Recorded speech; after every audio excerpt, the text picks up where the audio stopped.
मैं कहाँ से शुरू करूँ, मैं ये सोच रहा हूँ, क्योंकि आप लोगों ने मेरे बारे में मुझसे ज़्यादा जान लिया है। लेकिन पहले तो मैं आपको इस बात के लिए धन्यवाद देता हूँ कि आप लोग बहुत विजनरी लोग हैं। और अब तो मुझे ये भी शक होता है कि आप भविष्यवाणी भी कर सकते हैं। ये सबको पता था कि 26 तारीख को कारगिल दिवस होता है, लेकिन ये किसी को नहीं पता था कि 26 तारीख को आपका भी विजय दिवस हो गया है। नई सरकार मुबारक हो आपको।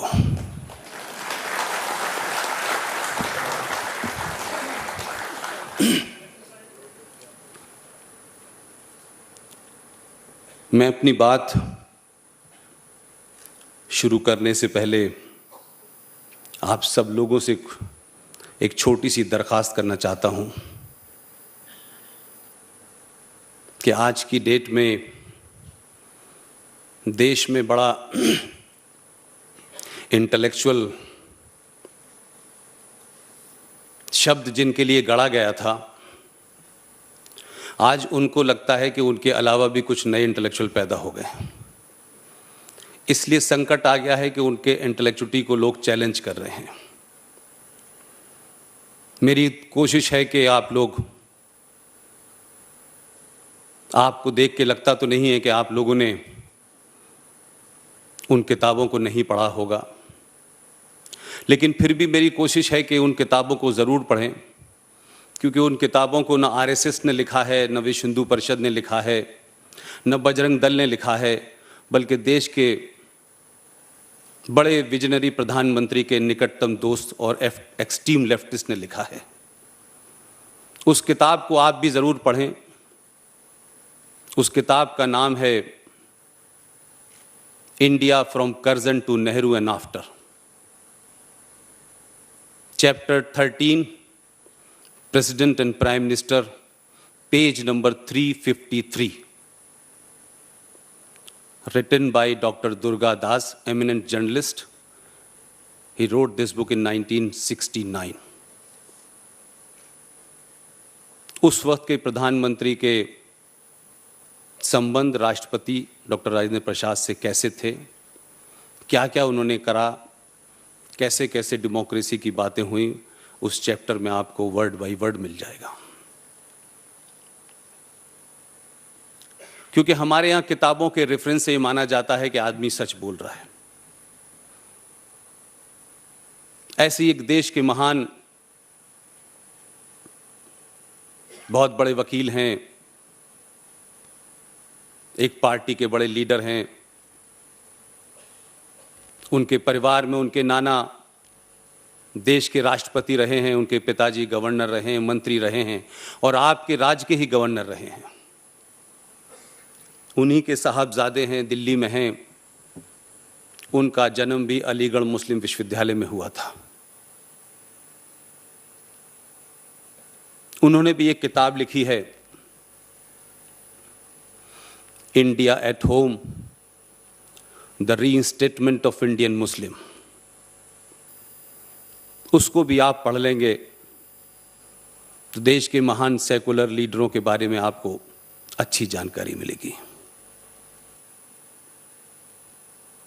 लिहाजा मैं मानता हूं कि आज के दौर में रिटॉरिक से बात नहीं बनेगी।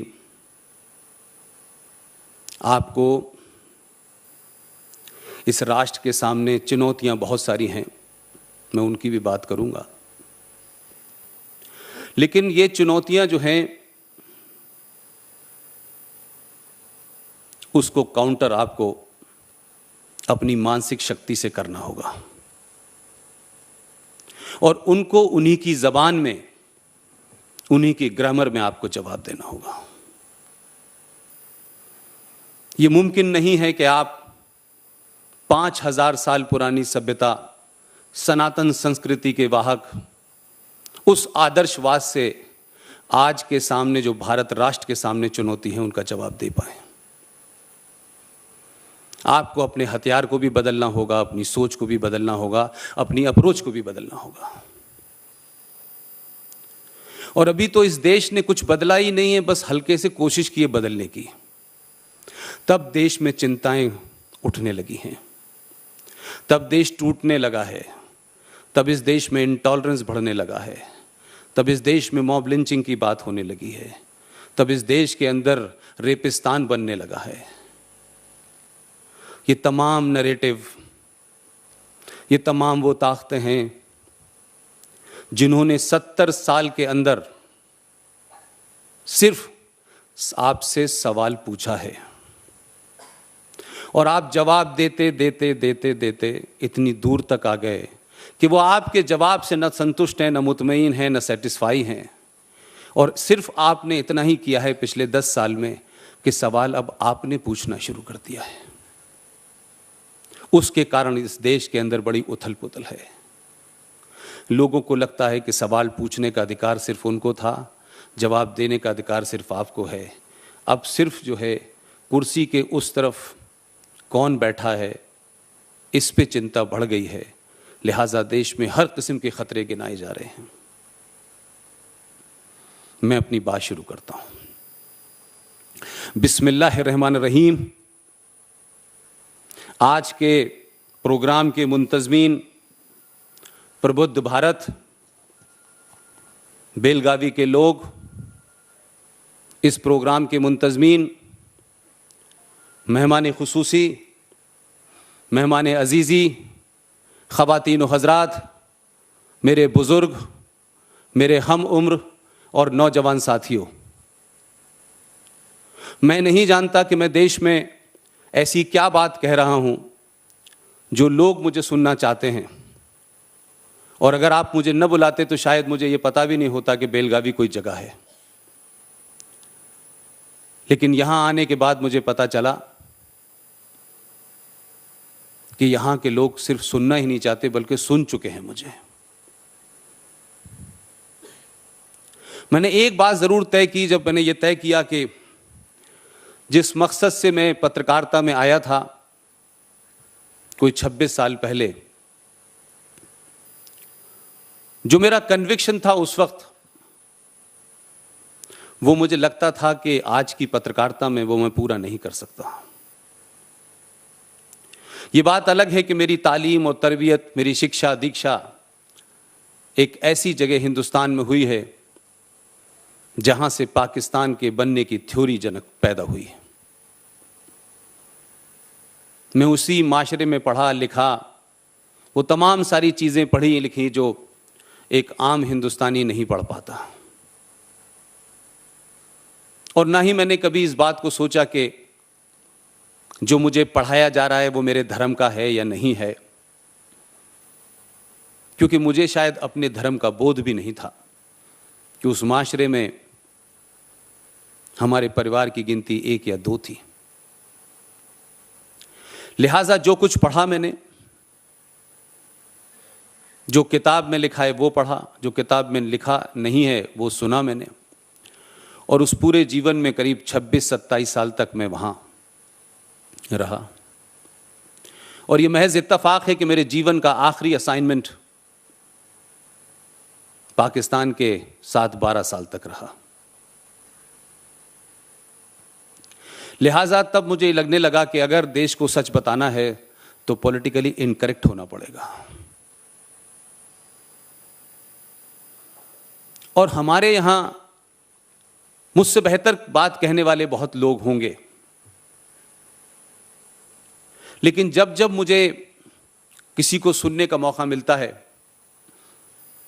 तो मुझे लगता है कि आप जो कह रहे हैं वो कर नहीं रहे हैं, और जो कर रहे हैं वो कहना नहीं चाहते हैं। मैंने कहा कि मैं करूंगा भी वही, कहूंगा भी वही, किसी को अच्छा लगे या बुरा लगे। लिहाजा हमारे देश में कुछ सब्जेक्ट के ऊपर देश चुप रहना चाहता है। या तो 700 साल का डर है, या उसके मानने वाले जो कुछ इस देश में कर रहे हैं उनके साथ रिश्ते बिगड़ने का डर है, किसी के बिजनेस चले जाने का डर है, किसी को अपने पड़ोस में मकान छोड़ने का डर है, किसी की को अपनी फैक्ट्री बंद होने का डर है। तो मुझे लगा कि अगर ये डर है तो ये डर बाहर आना चाहिए, और ये डर नहीं खत्म होगा तो ये राष्ट्र नहीं बचेगा। हम देश में सरकार किसकी हो, सरकार किसकी बदले, किस विचारधारा की हो, ये मेरे लिए कभी महत्वपूर्ण नहीं रहा। मैं मानता हूं कि सरकारों के बदलने से समाज नहीं बदलता है, समाज के बदल जाने से सरकार जरूर बदल जाती है। लिहाजा हमारे देखते देखते जो कभी असंभव लगता था, जो नामुमकिन लगता था लोगों को, वो मुमकिन हो गया। लेकिन ये मुमकिन हो तो गया है, लेकिन इसको सिर्फ राजनीतिक हार जीत से आगे बढ़ के देखें,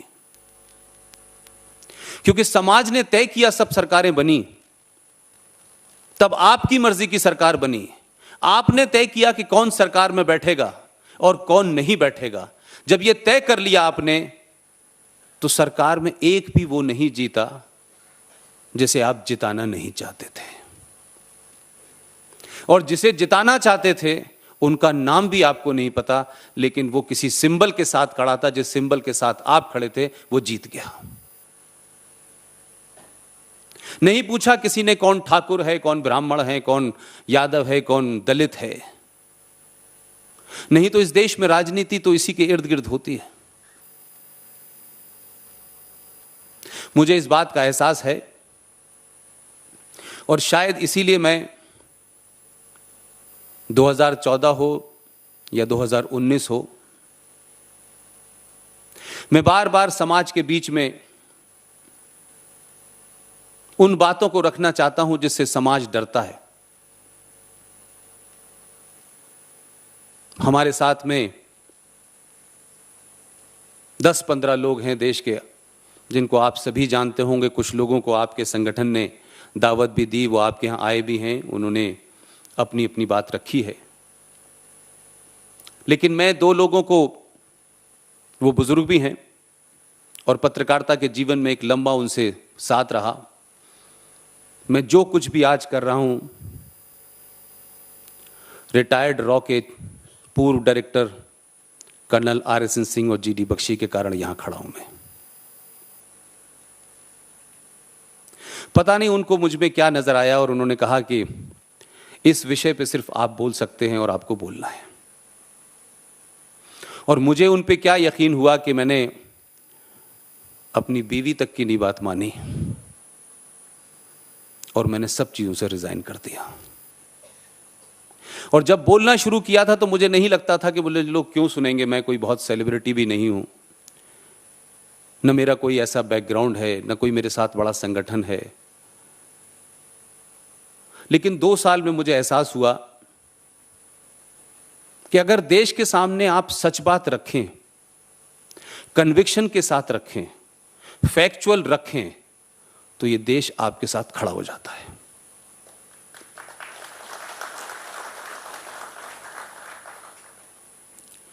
लिहाजा जो लोग राष्ट्र को एक जमीन का टुकड़ा समझते हैं,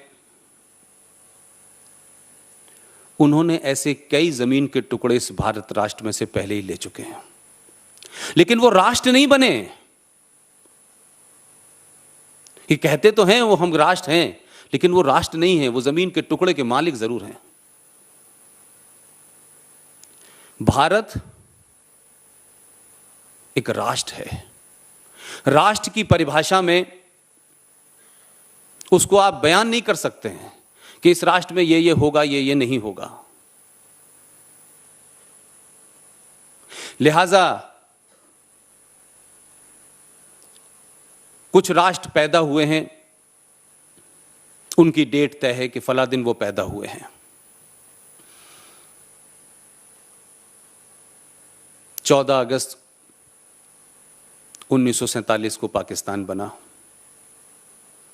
16 दिसंबर 1971 को बांग्लादेश बना, और आप सारे दुनिया के देशों की आपको पैदा होने की डेट पता है, वो मनाते भी हैं। लेकिन हमारे पूर्वजों ने बिना सोचे समझे, बिना सच्चाई को जाने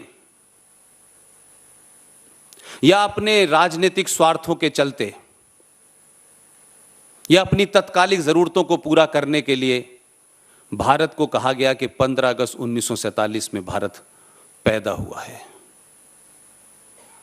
और यह हमको बताया गया कि 15 अगस्त 1947 से पहले तो भारत था ही नहीं, भारत की कल्पना ही नहीं थी, ये तो अलग छोटे छोटे टुकड़ों में बटा हुआ था। और एक नैरेटिव से मैं बहुत परेशान हूं जो हम कॉन्शियसली अनकॉन्शियसली बोलते हैं कि 15 अगस्त 1947 को हमें आजादी मिली।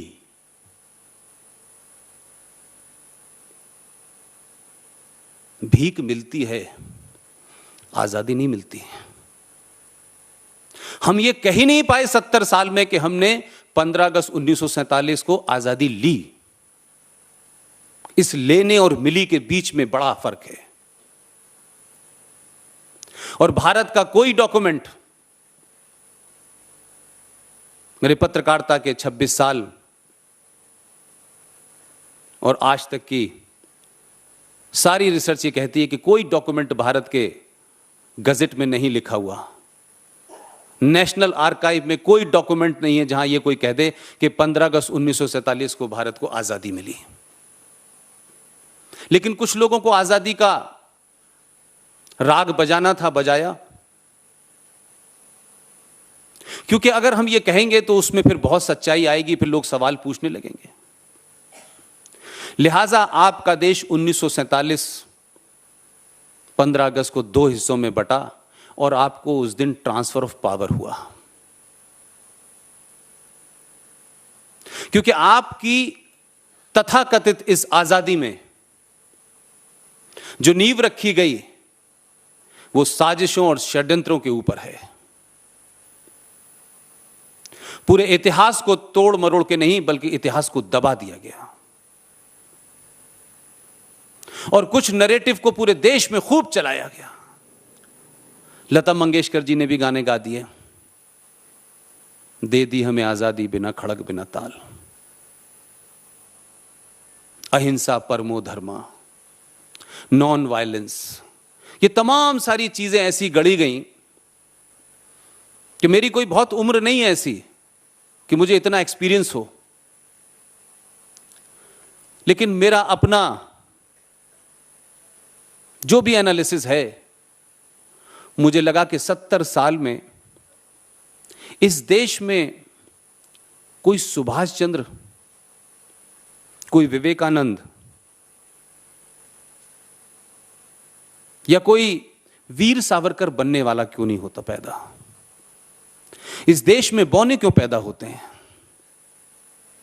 हर आदमी को पावर चाहिए।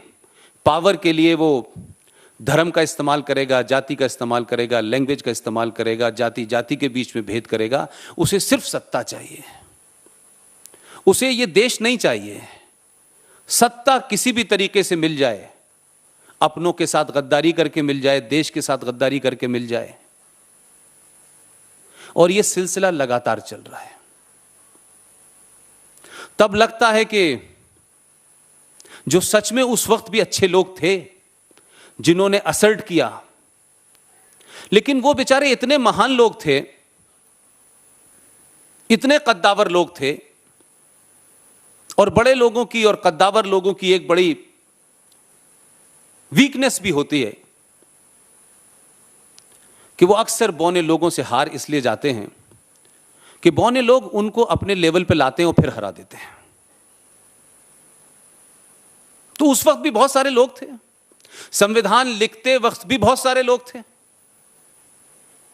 और आज भी हैं। सिर्फ फर्क इतना ही हुआ है कि 70 साल पहले जो मेज के उस तरफ थे, अब वो इस तरफ आ गए हैं, इसलिए संकट बढ़ गया है। मैं 2-3 चीजों के ऊपर रोशनी आपकी डालना चाहता हूं क्योंकि आप सब मुझसे बुजुर्ग हैं, मैं उस इतिहास में नहीं जाना चाहता। आप सबको याद होगा, नेताजी सुभाष चंद्र बोस ने 21 अक्टूबर 1943 को मोयान में जिस वक्त वो आए और पूरे उस नॉर्थ ईस्ट इम्फाल पे उनका कब्जा था और भारत की आज़ादी की घोषणा की, उन्होंने बैंक खोला, उन्होंने करेंसी जारी कर दी। 1943 से लेके ऐसा क्या हुआ कि 47 तक आते आते नेताजी मिस्टीरियस सर्कमस्टांसेस में देश में गायब हो गए। उनकी हत्या हुई या उनका प्लेन क्रैश हुआ, ये आज तक लोगों को नहीं पता। ऐसे ही एक शख्स थे वीर सावरकर, उनके बारे में बहुत सारी बातें कही जा रही हैं, हम भी सुन रहे हैं उनको। आज के बहुत सारे बौने लीडर कुछ कहते हैं, लेकिन उस आजादी के बाद से कुछ लोग आए बीच में ऐसे, इन्होंने शायद थोड़ा करेक्शन करने की कोशिश की अपनी गलतियों की। जो लोग दिल्ली में बैठे हुए क्रांति करते थे, जिनको हाउस अरेस्ट के अंदर 5 स्टार गेस्ट हाउस में बंद किया जाता था, अंग्रेज उनसे सुबह का नाश्ता भी पूछते थे और शाम का खाना भी पूछते थे और कौन कौन सा अखबार पढ़ेंगे वो भी पूछते थे। और उनके पास इस क्रांति में इतनी फुर्सत थी कि वो लेटर टू डॉटर सुबह भी लिखते थे और शाम में भी लिखते थे। और एक क्रांतिकारी वो पानी के जहाज से उसके टॉयलेट में जाकर के उसकी खिड़की से कूदता है और बाहर चला जाता है, और जिसके बारे में हमने भी थोड़ी सी गलती यह की कि बहुत सारी चीजें हमने पढ़ने की कोशिश नहीं की या हमने ज्यादा यकीन कर लिया। और यह अलग बात है कि हम गुजरात के लोगों पे ज्यादा यकीन करते हैं, चाहे अभी हो या 47 में। तो जो कुछ उन्होंने बताया उसके आगे हमने जानने की कोशिश नहीं की। 1904 में इंडियन नेशनल कांग्रेस, जिसको भी एक अंग्रेज ने बनाया था, ए.ओ. ह्यूम ने, उस अंग्रेजों की बनाई कांग्रेस का 1904 में एक साहब प्रेसिडेंट हुए, उनका नाम था मिस्टर कॉलर। मिस्टर कॉलर ने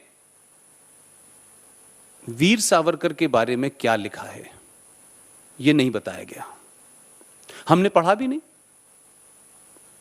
लिहाजा कुछ लोगों ने उनको कहा कि साहब ये तो गद्दार थे, इन्होंने तो माफी मांग ली। वो चिट्ठी नहीं मिल रही अभी तक, बहुत सारी चिट्ठियां मिल रही हैं लेकिन वो नहीं मिल रही। ये 2-3 रेफरेंस मैं इसलिए दे रहा हूं कि आजादी के बाद भी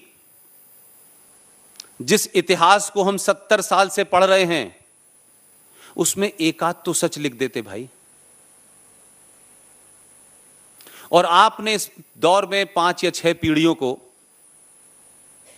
इतना झूठ पिला दिया है कि आज राष्ट्रवादियों के सामने सबसे बड़ा संकट यह है कि नया नैरेटिव कम पहले लाने से पहले पुराने को मिटाना पड़ रहा है।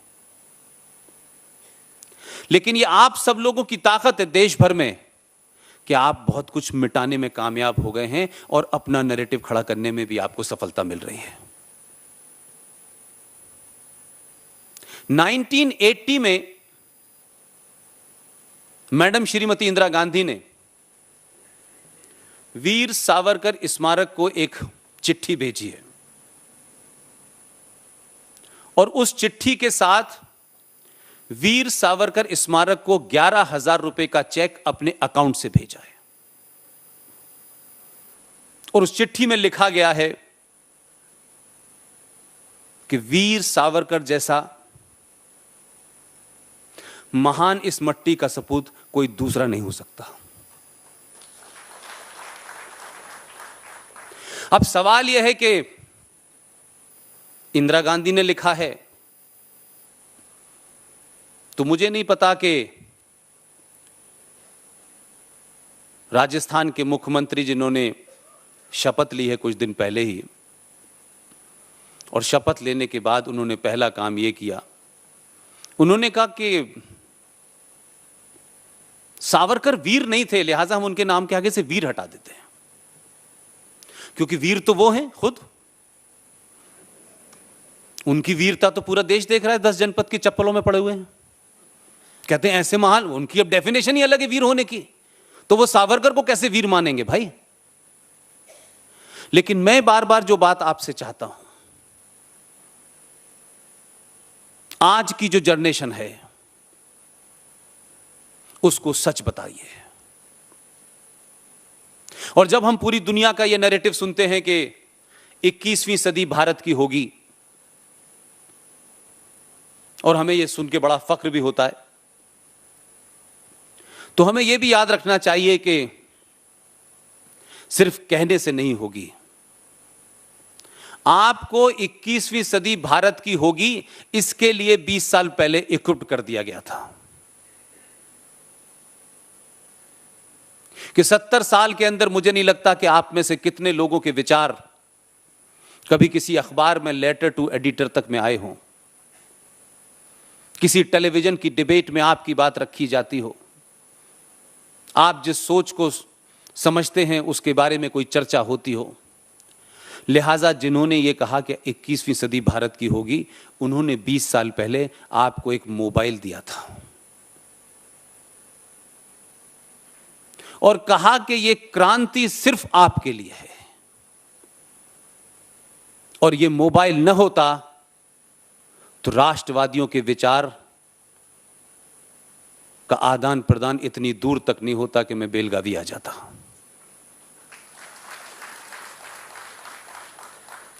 अगर इसका कोई भी, मैं कहता हूं,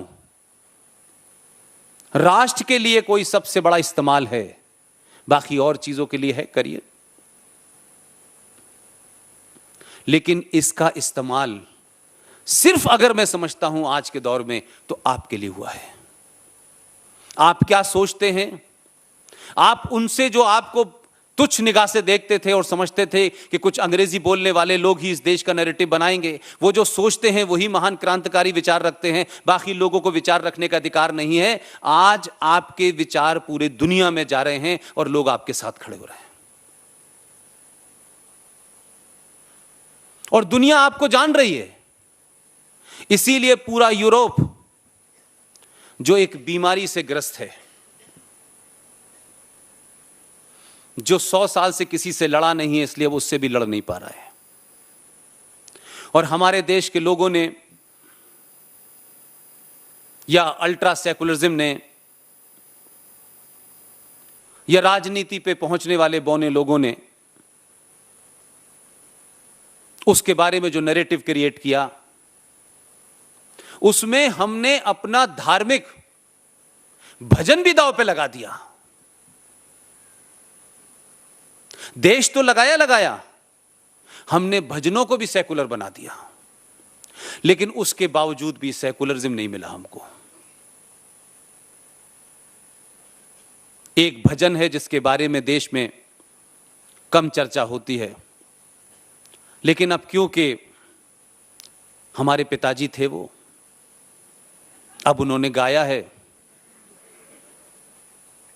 तो उस भजन को गुनगुना रहे हैं हम लोग। लेकिन पिताजी की मजबूरी समझ में आती है, वो किसका एजेंडा था, क्यों था। लेकिन अगर बच्चों को समझ में आ गया है तो उसको बंद कर दें गाना, और जो असली भजन है वो कोई आज के लोगों ने नहीं लिखा, जो असली भजन लिख के गए थे, जो भजन पूरा है, उसे गाना शुरू कर दें। एक भजन की लाइन है, ईश्वर अल्लाह तेरा नाम सबको संपत्ति दे भगवान। ये उस भजन का हिस्सा ही नहीं है, न ये लाइन उस भजन में है। जिस पंडित जी ने वो लिखा था वो सब अवेलेबल है, और इसीलिए मैंने कहा कि ये जो छोटा सा खिलौना है जिससे बुजुर्ग से लेकर के 10 साल तक का बच्चा खेल रहा है, उससे अब झूठ नहीं बोला जा सकता। उसने असली भजन डाउनलोड कर दिया है। लिहाजा 15 अगस्त 1947 को भारत आजाद हुआ, भारत भारत बना। उससे पहले भारत नहीं था। और वो तमाम किताबें जो लोग लिख के गए और आपको अवेलेबल नहीं थी, क्योंकि कुछ लोग ये कहते थे I am by accident Hindu, उनकी संतानें जनेऊ डाल के हिंदू होना साबित कर रही हैं। ये बात मैं इसलिए कह रहा हूं, मेरे लिए कोई पॉलिटिकल एजेंडा नहीं है।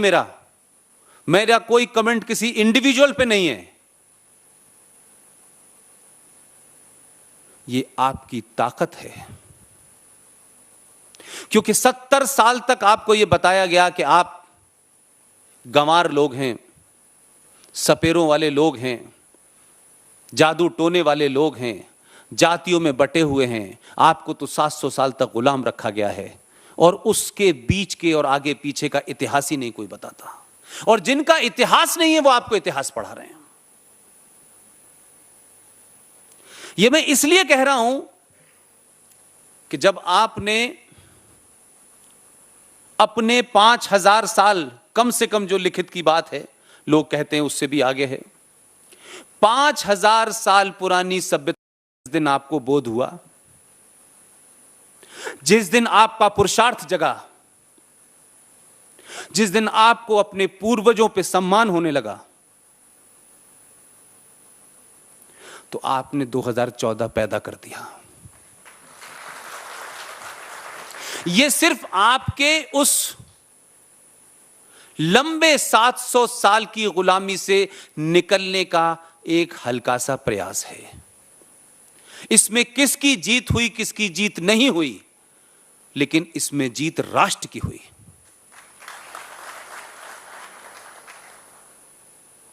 क्योंकि जो लोग आपसे वोट लेने आते थे,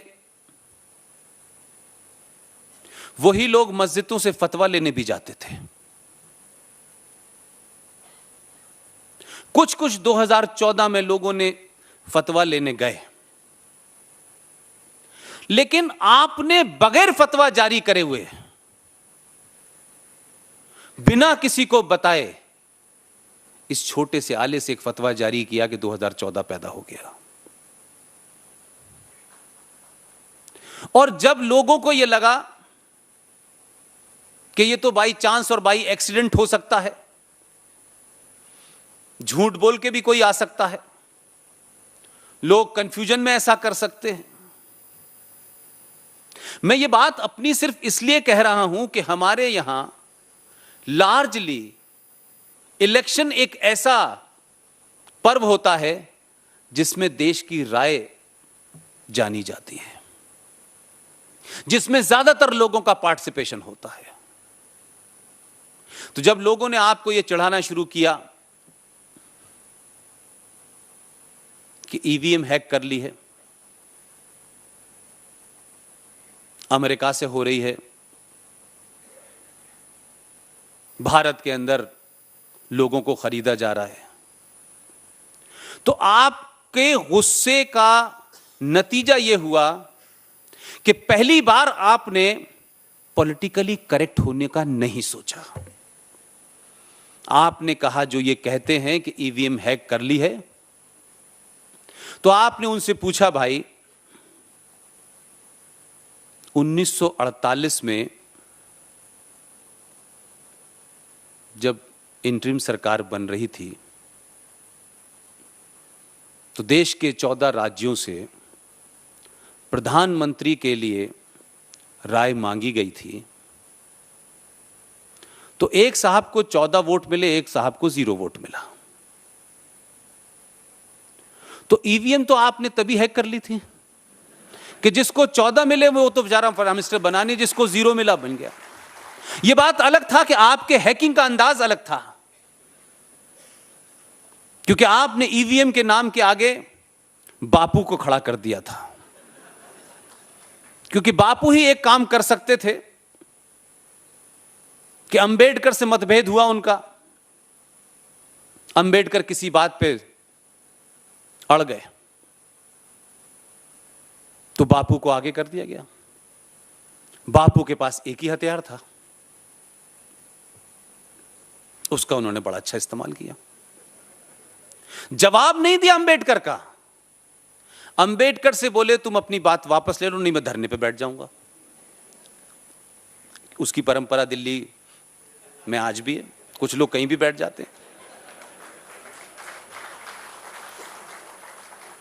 तो अंबेडकर साहब ने यह कहा कि देखिए बात मेरी ठीक है, मेरी बात सही है, लेकिन बापू आप देश के लिए जरूरी हैं, मैं नहीं चाहता कि आपका जीवन खतरे में पड़े, इसलिए मैं अपनी बात वापस ले रहा हूं, लेकिन बात मेरी सही है। उन्होंने अपनी बात वापस ले ली। बापू को लगा इससे बढ़िया क्या हथियार है। यही घटना बापू की सुभाष चंद्र बोस के साथ हुई। सुभाष चंद्र बोस के साथ भी बात इस्तीफे को लेके थी। उन्होंने कहा आप चाहते हैं ये लीजिए। बापू ने कहा ये तो बगैर कहे इसने बात मान ली। तीसरी बापू ने जो बात कही, मैं ये किसी संदर्भ के लिए कह रहा हूं, हिस्टोरिकल फैक्ट के साथ जो उसका इंटरप्रिटेशन है, मैं वहां आपको ले जाना चाहता हूं।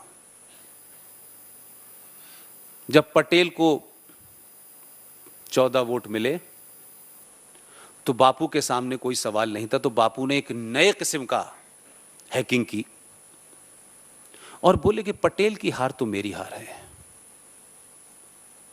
अब सरदार पटेल, सुभाष चंद्र बोस, अंबेडकर जैसे लोगों को लगता था कि बहुत छोटी छोटी चीजों पे बार्गेनिंग हो रही है। पटेल ने तत्काल छोड़ दिया, प्रधानमंत्री कोई और बन गया। लेकिन मेरी बापू से जो सवाल है मेरे सामने, कि मैंने बापू की कोई तस्वीर, बापू की कोई किताब, बापू का कोई कमेंट, उस वक्त के ऐसे लोग जो बहुत बापू के नजदीक थे, ऐसे लोग जिन्होंने इतिहास को तोड़ मड़ोड़ के लिखा, ये कहीं मुझे नहीं मिलता कि जब बापू के चहेते और मोहम्मद अली जिन्ना भारत के डोमिनेंट स्टेट के ऊपर बात कर रहे थे, भारत के विभाजन पे बात कर रहे थे, तो बापू कहीं जिन्ना के सामने धरने पे बैठे हो और कहा हो कि तुम देश को बांट रहे हो, अगर देश को बांटोगे तो मैं धरने पे बैठ जाऊंगा। मैंने ऐसा नहीं सुना। किसी ने सुना हो तो मुझे बता दे, मैं करेक्ट कर लूंगा। मैं पूरे देश से पूछ रहा हूं, कोई तस्वीर हो, कहीं कोई जिक्र आया हो। बल्कि उन्होंने एक बड़ा स्टेटमेंट तो दिया कि अगर देश बटेगा तो मेरी लाश पे बटेगा। तो अब यह कहते हैं कि हर आदमी जो है वो इंटेलेक्चुअल नहीं होता, और इंटेलेक्चुअल बहुत सोच समझ के काम करता है। कितना बोलना है, कितना नहीं बोलना, कितना फायदा करेगा, कितना नहीं फायदा करेगा। लेकिन समाज में एक क्लास होती है जिसे कहते हैं करेजियस क्लास। वो रिजल्ट में यकीन रखती है, वो बहुत ज्यादा अगर मगर में चुनाचे में कोई फर्क नहीं पड़ता उसको, लोग क्या कहेंगे इसके चक्कर में नहीं पड़ता। इसमें लगता है समाज का, अगर जब कभी 100 साल के बाद जब आप उस पर एनालिसिस करें तो हो सकता है कि आप उसके बारे में कोई भी राय बनाएं, कैसी भी राय बनाएं, लेकिन एक समय जरूर आता है कि जिस सोच के साथ उसने कोई काम किया होता है उसके बारे में डिस्कशन होने लगता है। कुछ अच्छा कहते हैं, कुछ बुरा कहते हैं, कुछ सही बताते हैं, कुछ गलत बताते हैं। तो जब उन्होंने कहा कि मेरी लाश के ऊपर 2 टुकड़े होंगे, तो एक जज्बाती आदमी को लगा कि इन्होंने तो कहा था मेरी लाश पे 2 टुकड़े होंगे, देश के तो 2 टुकड़े हो गए, ये तो साबुत है। तो उसको यह लगा होगा, मैं ये बात मानता हूं, इसलिए कि जब आप अपना किसी को लीडर मानते हैं या किसी पे विश्वास करने लगते हैं या किसी को एक ऐसा आदमी मानते हैं कि ये सब कुछ कर देगा और इसने कहा है तो जरूर कर देगा, जब उससे आपको धोखा मिलता है और उसकी खामोशी, उसका कहीं रोना, उसका कहीं धोना। देश के बंटने के बाद कोई मुझे एक तस्वीर बताए कि बापूजी कहीं अकेले में रो रहे थे। बापू कहां थे जब देश के अंदर 21 लाख लोगों की लाशें पड़ी हुई थी, जब पूरे बंगाल में लोग सड़कों पे अपने बच्चों की लाशें ढूंढ रहे थे, स्टेशनों पे माओ की लाशें ढूंढ रहे थे, जब मरे हुए लोगों को लोग कुत्ते खा रहे थे, जब पंजाब के अंदर 50,000 औरतों का रेप हो रहा था, दिल्ली में जनगण मन बच रहा था और आजादी की तथाकथित घोषणा हो रही थी। उस शख्स को लगा होगा, गलत सही मैं नहीं फिर कह रहा, यह समय तय करेगा। अभी तो 70 साल हुए हैं कि एक शख्स ने ऐसा क्यों सोचा कि जिस शख्स के कह जाने से नौखली के दंगे में जब गांधी जी गए तो लोग हाथ में तलवार लिए खड़े हुए थे, हिंदू मुसलमान को एक दूसरा मार रहे थे, लेकिन गांधी जी के जाने के बाद लोगों ने अपने हथियार छोड़ दिए। इस तरीके का यकीन जब आपको अपने लीडर पे होता है, और वो लीडर जब आपको उसके आपके भरोसे पे जब उसको कुछ मिलावट लगती है, तो आपकी सोच की क्या आप करेंगे ये आपको पता नहीं होता। इसलिए 70 सालों में जिन लोगों को आपने चुना, उन लोगों से आप इतने ठगे हुए थे कि आप एक बारीक सा रास्ता ढूंढ रहे थे कि कोई भी मिल जाए, कैसा भी मिल जाए, लेकिन ऐसा ना हो। तो आपने अपनी ताकत का प्रदर्शन किया। तो वो शख्स उठा, उसके उस एक्ट को कोई जस्टिफाई आज के दौर में भी नहीं कर सकता, और कम से कम भारत जैसे देश में इसलिए नहीं कर सकता, ये तो हजारों लाखों पुरानी सभ्यता का देश है, इसके ना पैदा होने की किसी को डेट पता है, और ना इस राष्ट्र में या इस संस्कृति में रहने वाले लोगों का कोई फाउंडर है। हम सबको पता है क्रिश्चियनिटी का फाउंडर कब से है, हम सबको पता है कि इस्लाम का फाउंडर कौन है, लेकिन हमको नहीं पता कि हिंदू सनातन संस्कृति का फाउंडर, ना हम पैदा हुए हैं ना हम मरने जा रहे हैं। यह सनातन संस्कृति अनादिकाल से है। यह बात अलग है कि हमको 1947 में पढ़ाया गया कि भारत जो है 47 में बना, तो क्या कुंभ का मेला 1947 से शुरू हुआ था? इस देश की तमाम चीजें, चाहे वो जंगल हो या नदियां हो, वो आपकी संस्कृति का हिस्सा है। कुछ लोगों के लिए नदी गंगा हो सकती है, लेकिन आपके लिए गंगा पूजनीय है। इसलिए कि नहीं कि आप गंगा को भी पूछते हैं, कैसे मूर्ख लोग हैं, गंगा को भी पूछते हैं, पेड़ों को भी पूछते हैं, क्योंकि आप इस ब्रह्मांड में जो भी कुछ है, इस कायनात में जो भी कुछ है, उसके हिस्से हैं। यह कायनात आपके लिए नहीं बनी है, आप सिर्फ इसके एक छोटे से हिस्से हैं, बस। इस संस्कृति में और एक दूसरी संस्कृति है जो यह कहती है कि इस कायनात में जो भी कुछ है सिर्फ तुम्हारे लिए है, तुम इसका जैसे चाहो दोहन करो। इसका मेल कैसे हो सकता है? लिहाजा उस शख्स को लगा कि देश बट गया, लाखों लोग मारे जा रहे हैं। वो आया दीवाने की तरह और उसने आके गोली मार दी। उसको उसकी सजा मिली और मिलनी चाहिए, लेकिन इस ईमानदारी के ऊपर बात कहने में लोगों को क्यों प्रॉब्लम होती है भाई? उसका एक्ट गलत था, उसने रास्ता गलत चुना, लेकिन क्या वो शख्स आतंकवादी था पहले? कोई चोर गुंडा बदमाश था क्या? कोई कातिल था? कोई मर्डरर था? उसका अपने राष्ट्र के प्रति पागलपने की हद तक डिवोशन था, और जितनी उसकी सोच थी, उसको लगा कि शायद मैं यही कर सकता हूं और आगे बढ़ने से बचा सकता हूं। उसने जाके मार दिया। वो मारने के बाद भागा नहीं, उसने अपने बचाव में कोई कमेंट नहीं किया, कोई दलील नहीं दी और फांसी पे चढ़ गया। क्या हम उस शख्स के बारे में बात करते ही कम्युनल हो जाते हैं? और यह अजीब बात है कि जब तक दूसरी सोच के सत्ता पे लोग रहते हैं तब तक जिक्र नहीं होता। तब तो इंदिरा गांधी चिट्ठी लिखती हैं सावरकर के बारे में, और जैसे ही एक खास सोच के लोग सत्ता के नजदीक पहुंचते हैं तो कहते हैं ये तो नाथूराम गॉडसे की सोच वाले लोग हैं। अरे नाथूराम गॉडसे 100% ईमानदार तो था कम से कम।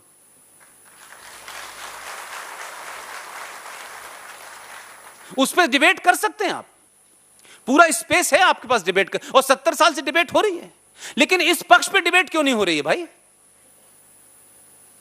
क्योंकि राजीव गांधी के मारने वाले हों, उनका भी कन्विक्शन रहा होगा, लेकिन उनके ऊपर डिबेट ही नहीं हो रही, बल्कि शांति की मसीहा कह रही हैं कि उन्हें छोड़ दिया जाए, क्योंकि वो सिर्फ उनके शौहर नहीं थे। यह गलतफहमी निकाल दे दिमाग से कि किसी खातून के वो शौहर थे राजीव गांधी। राजीव गांधी देश का प्रधानमंत्री था, इसलिए चिंता है कि वो लोग छोड़े ना जाएं। लेकिन क्योंकि आपके शौहर थे तो अब आप ये तय करेंगी कि नहीं, उनके कातिलों को छोड़ दिया जाए, इस देश के अंदर मैसेज दिया जाए कि प्रधानमंत्री को मारने के बाद यह देश छोड़ देता है। अब इस पे कोई सीबीआई का आदमी किताब लिख दे तो वो राइट विंगर हो जाता है। नौकरी कर रहा होता है अच्छा खासा आदमी, लेकिन जैसे ही कोई सच बोलता है कहते राइट विंगर है। तो सच बोलना अगर राइट विंगर है और नेशनलिस्ट है तो मैं कहता हूं पूरे देश को जो है फिर सच बोलना चाहिए। आप इस गलतफहमी में कतई ना रहें कि लोग क्या कहेंगे। ये बहुत बीमारी है हमारे देश में। हम लोगों के लिए जी रहे हैं या देश के लिए जी रहे हैं? और इस देश में किसके लिए नहीं कहा गया? रामचंद्र जी के ऊपर भी सवाल उठते हैं, सीता जी पे भी सवाल उठते हैं। वो लोग जिन्होंने पढ़ा नहीं है वो भी सवाल उठा रहे हैं। तो हम और आप क्या हैं भाई? जब जब देश में राष्ट्रवादी ताकतें मजबूत होंगी, आप ध्यान रखिएगा, 700 साल जिनने प्रत्यक्ष रूप से राज किया है और उनके जाने के बाद 70 साल से वो ताकतें सत्ता में हैं, वो आप पे बहुत बड़ा हमला करेंगे, आपका चरित्र हनन करेंगी, आपके बारे में मिस इंफॉर्मेशन फैलाएंगी। क्योंकि 70 साल से उसी मिस इंफॉर्मेशन की वजह से कुछ लोग सत्ता में थे। अब सच थोड़ा सा पता चला, ये सत्ता चली गई है। बहुत थोड़ा सा पता चला, अभी पता नहीं, अभी तो बहुत कुछ पता होना है। इसलिए एक मुद्दे को मैं जरूर आपके सामने रखना चाहता हूं, जो मुझसे सीधे तौर पर है, जिसको लड़ते लड़ते मैंने अपने एक दोस्त को खो दिया है। एक संविधान है हमारे देश में। संविधान पे जब बात, एक खास सोच के लोग नहीं होते, कुछ कंजर्वेटिव, कुछ हिंदी बोलने वाले लोग, कुछ ये तथाकथित नेशनलिस्ट लोग, जब ये सत्ता में नहीं होते तब उसी संविधान के जो बेसिक प्रियम्बल है, जिसके अंदर आप किसी किस्म का कॉमा फुल स्टॉप नहीं लगा सकते, वो एटर्नल है। Preamble is eternal. ये मैं नहीं कह रहा, उस लॉ की किताब में जाके देखिए संविधान के पहले पन्ने पे क्या लिखा हुआ है, और जहां से लिया है इंग्लैंड का भी संविधान देखिए, उस पे भी यही लिखा हुआ है। प्रियम्बल के नीचे लिखा हुआ है ये एटर्नल है, इसमें कोई चेंज नहीं हो सकता। उसके अलावा जितनी धाराएं हैं उसमें आप जो दिल चाहे करिए।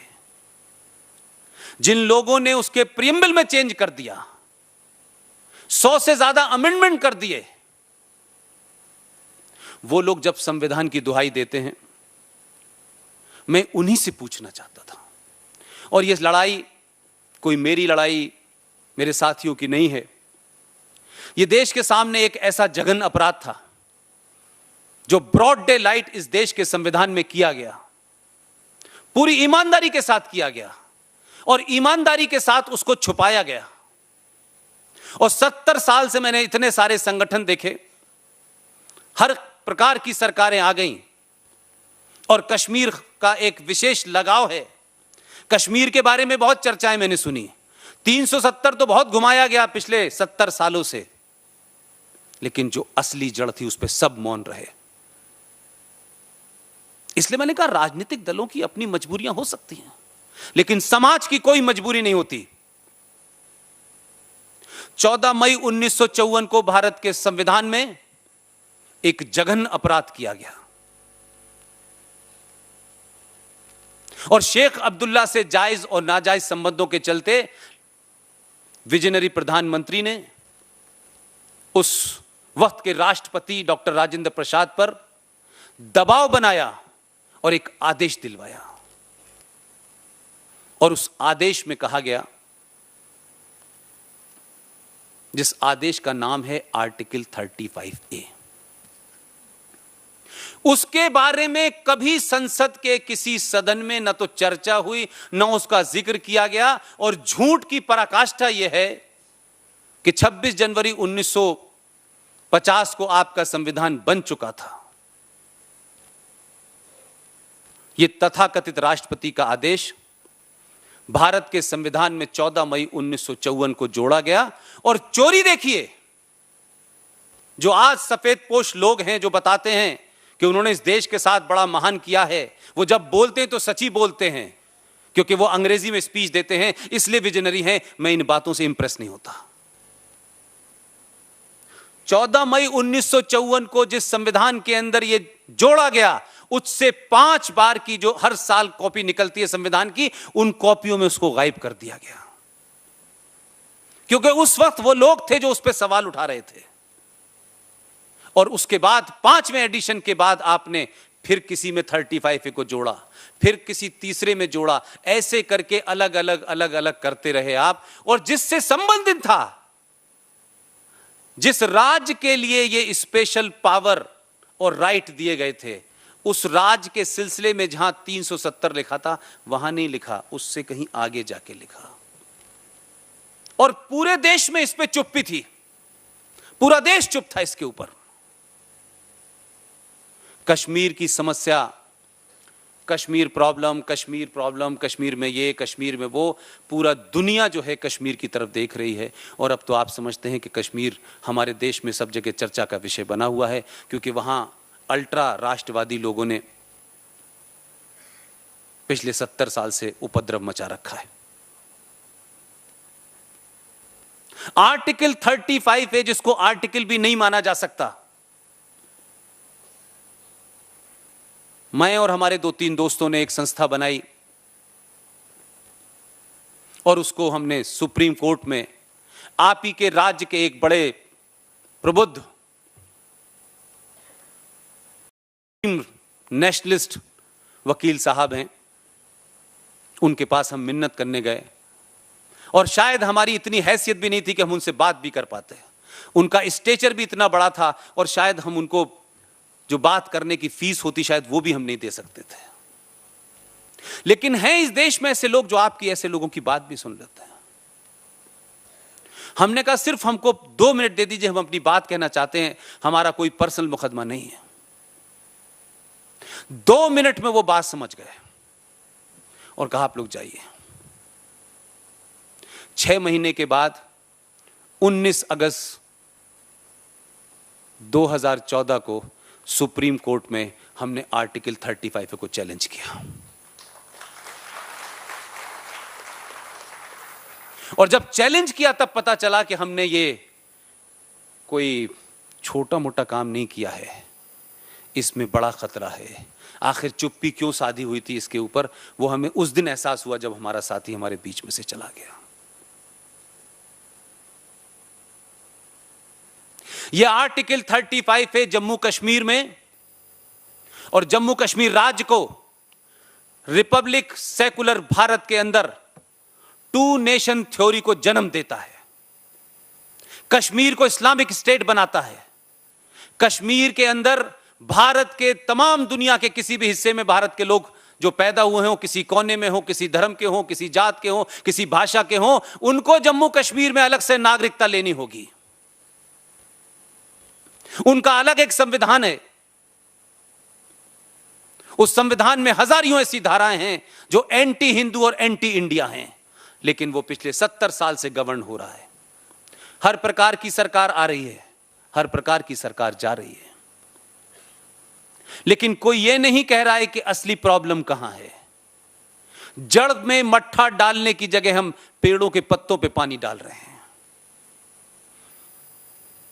यह आर्टिकल 35 पे जम्मू कश्मीर को नाजायज तरीके से नाजायज काम करने की लीगल इजाजत देता है। यह वहां की सरकार को इस बात की इजाजत देता है कि वो ये तय करेंगे कि किसको नागरिकता देनी है, किसको नहीं देनी है।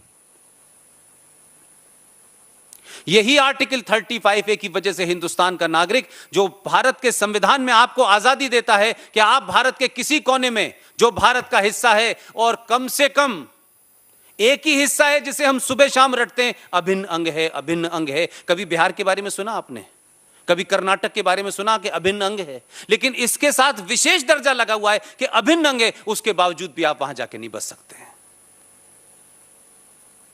लेकिन इसी आर्टिकल को नेहरू जी के महान दोस्त, जिनके लिए उन्होंने देश के साथ गद्दारी की, संविधान में झूठ बोला, उन्होंने जब जम्मू कश्मीर में यह संविधान में जोड़ा, जम्मू कश्मीर का संविधान 1956 में ड्राफ्ट बना और जनवरी 1957 में उनका संविधान लागू हो गया। वो उनसे भी आगे थे, नेहरू जी के दोस्त थे, तो ऐसे ही होंगे। देखिए, ये मेरा गुस्सा है, ये मेरे लिए कोई पॉलिटिकल तकरीर नहीं है। लिहाजा इस जद में नेहरू जी भी आएंगे, इस जद में बापू भी आएंगे, लेकिन मुझे कोई फर्क नहीं, मुझे किसी पार्टी का टिकट नहीं चाहिए। और मुझसे कौन खुश होगा, कौन नाराज होगा, इसकी मुझे कतई चिंता नहीं है। मैंने पहले नहीं की, मैंने जब नहीं की, जब मैं जहां पैदा हुआ था, तो अब तो मैं कहीं और हूं। उन्होंने क्या किया कि जब अपने संविधान में जोड़ा तो एक शर्त और रख दी। तो विजनरी प्रधानमंत्री ने यह नहीं पूछा कि भाई ये आप क्यों मांग रहे हैं, उनका ये भी ले लो।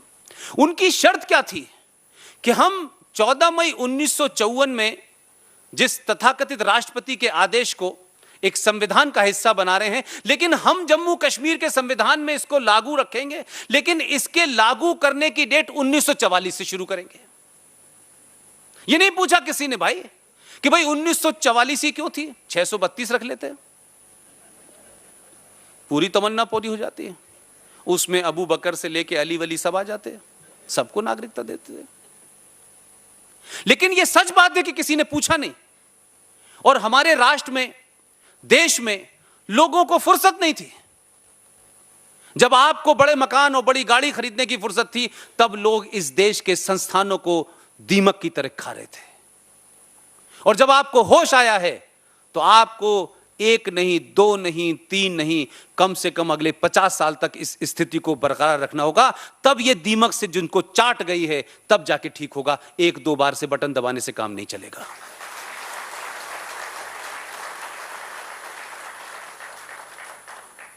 उन्नीस 1944 की डेट इसलिए रखी गई,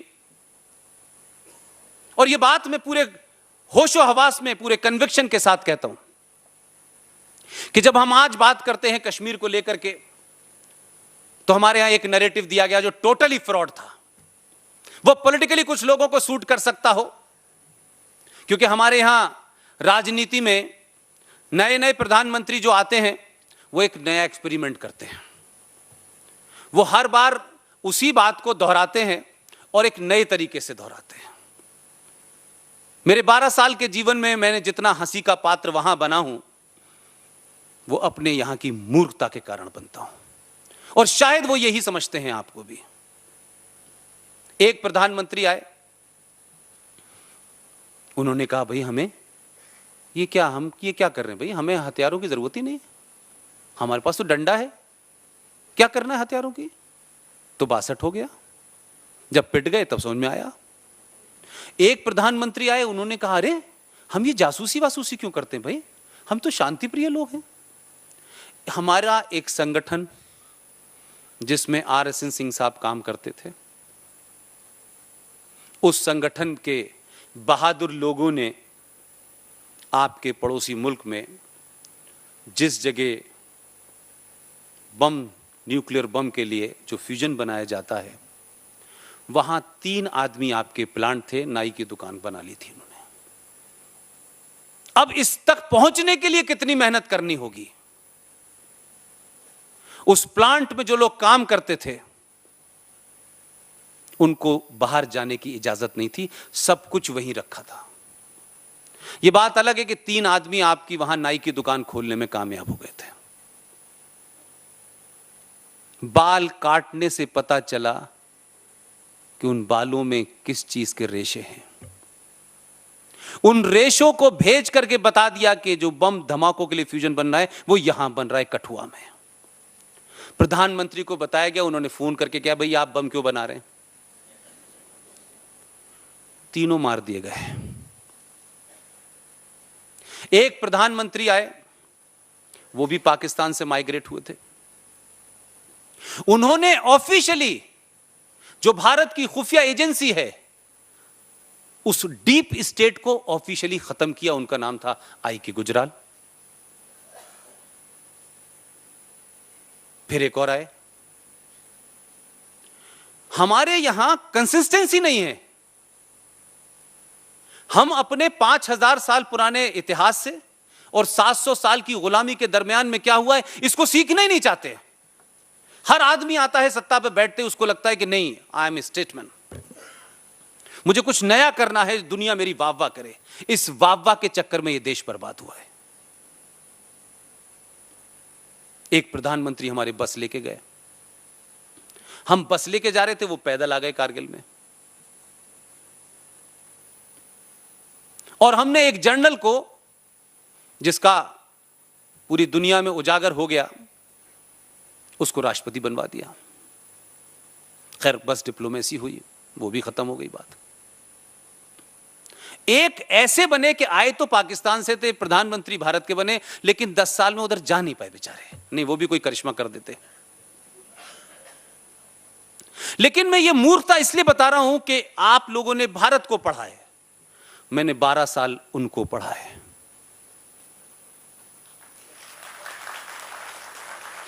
इसलिए मैं अगर जानता भी हूं तो मुझे अब इस देश को बताने में कोई गम नहीं है, क्योंकि मुझे अब उस प्रोफेशन में वापस नहीं जाना।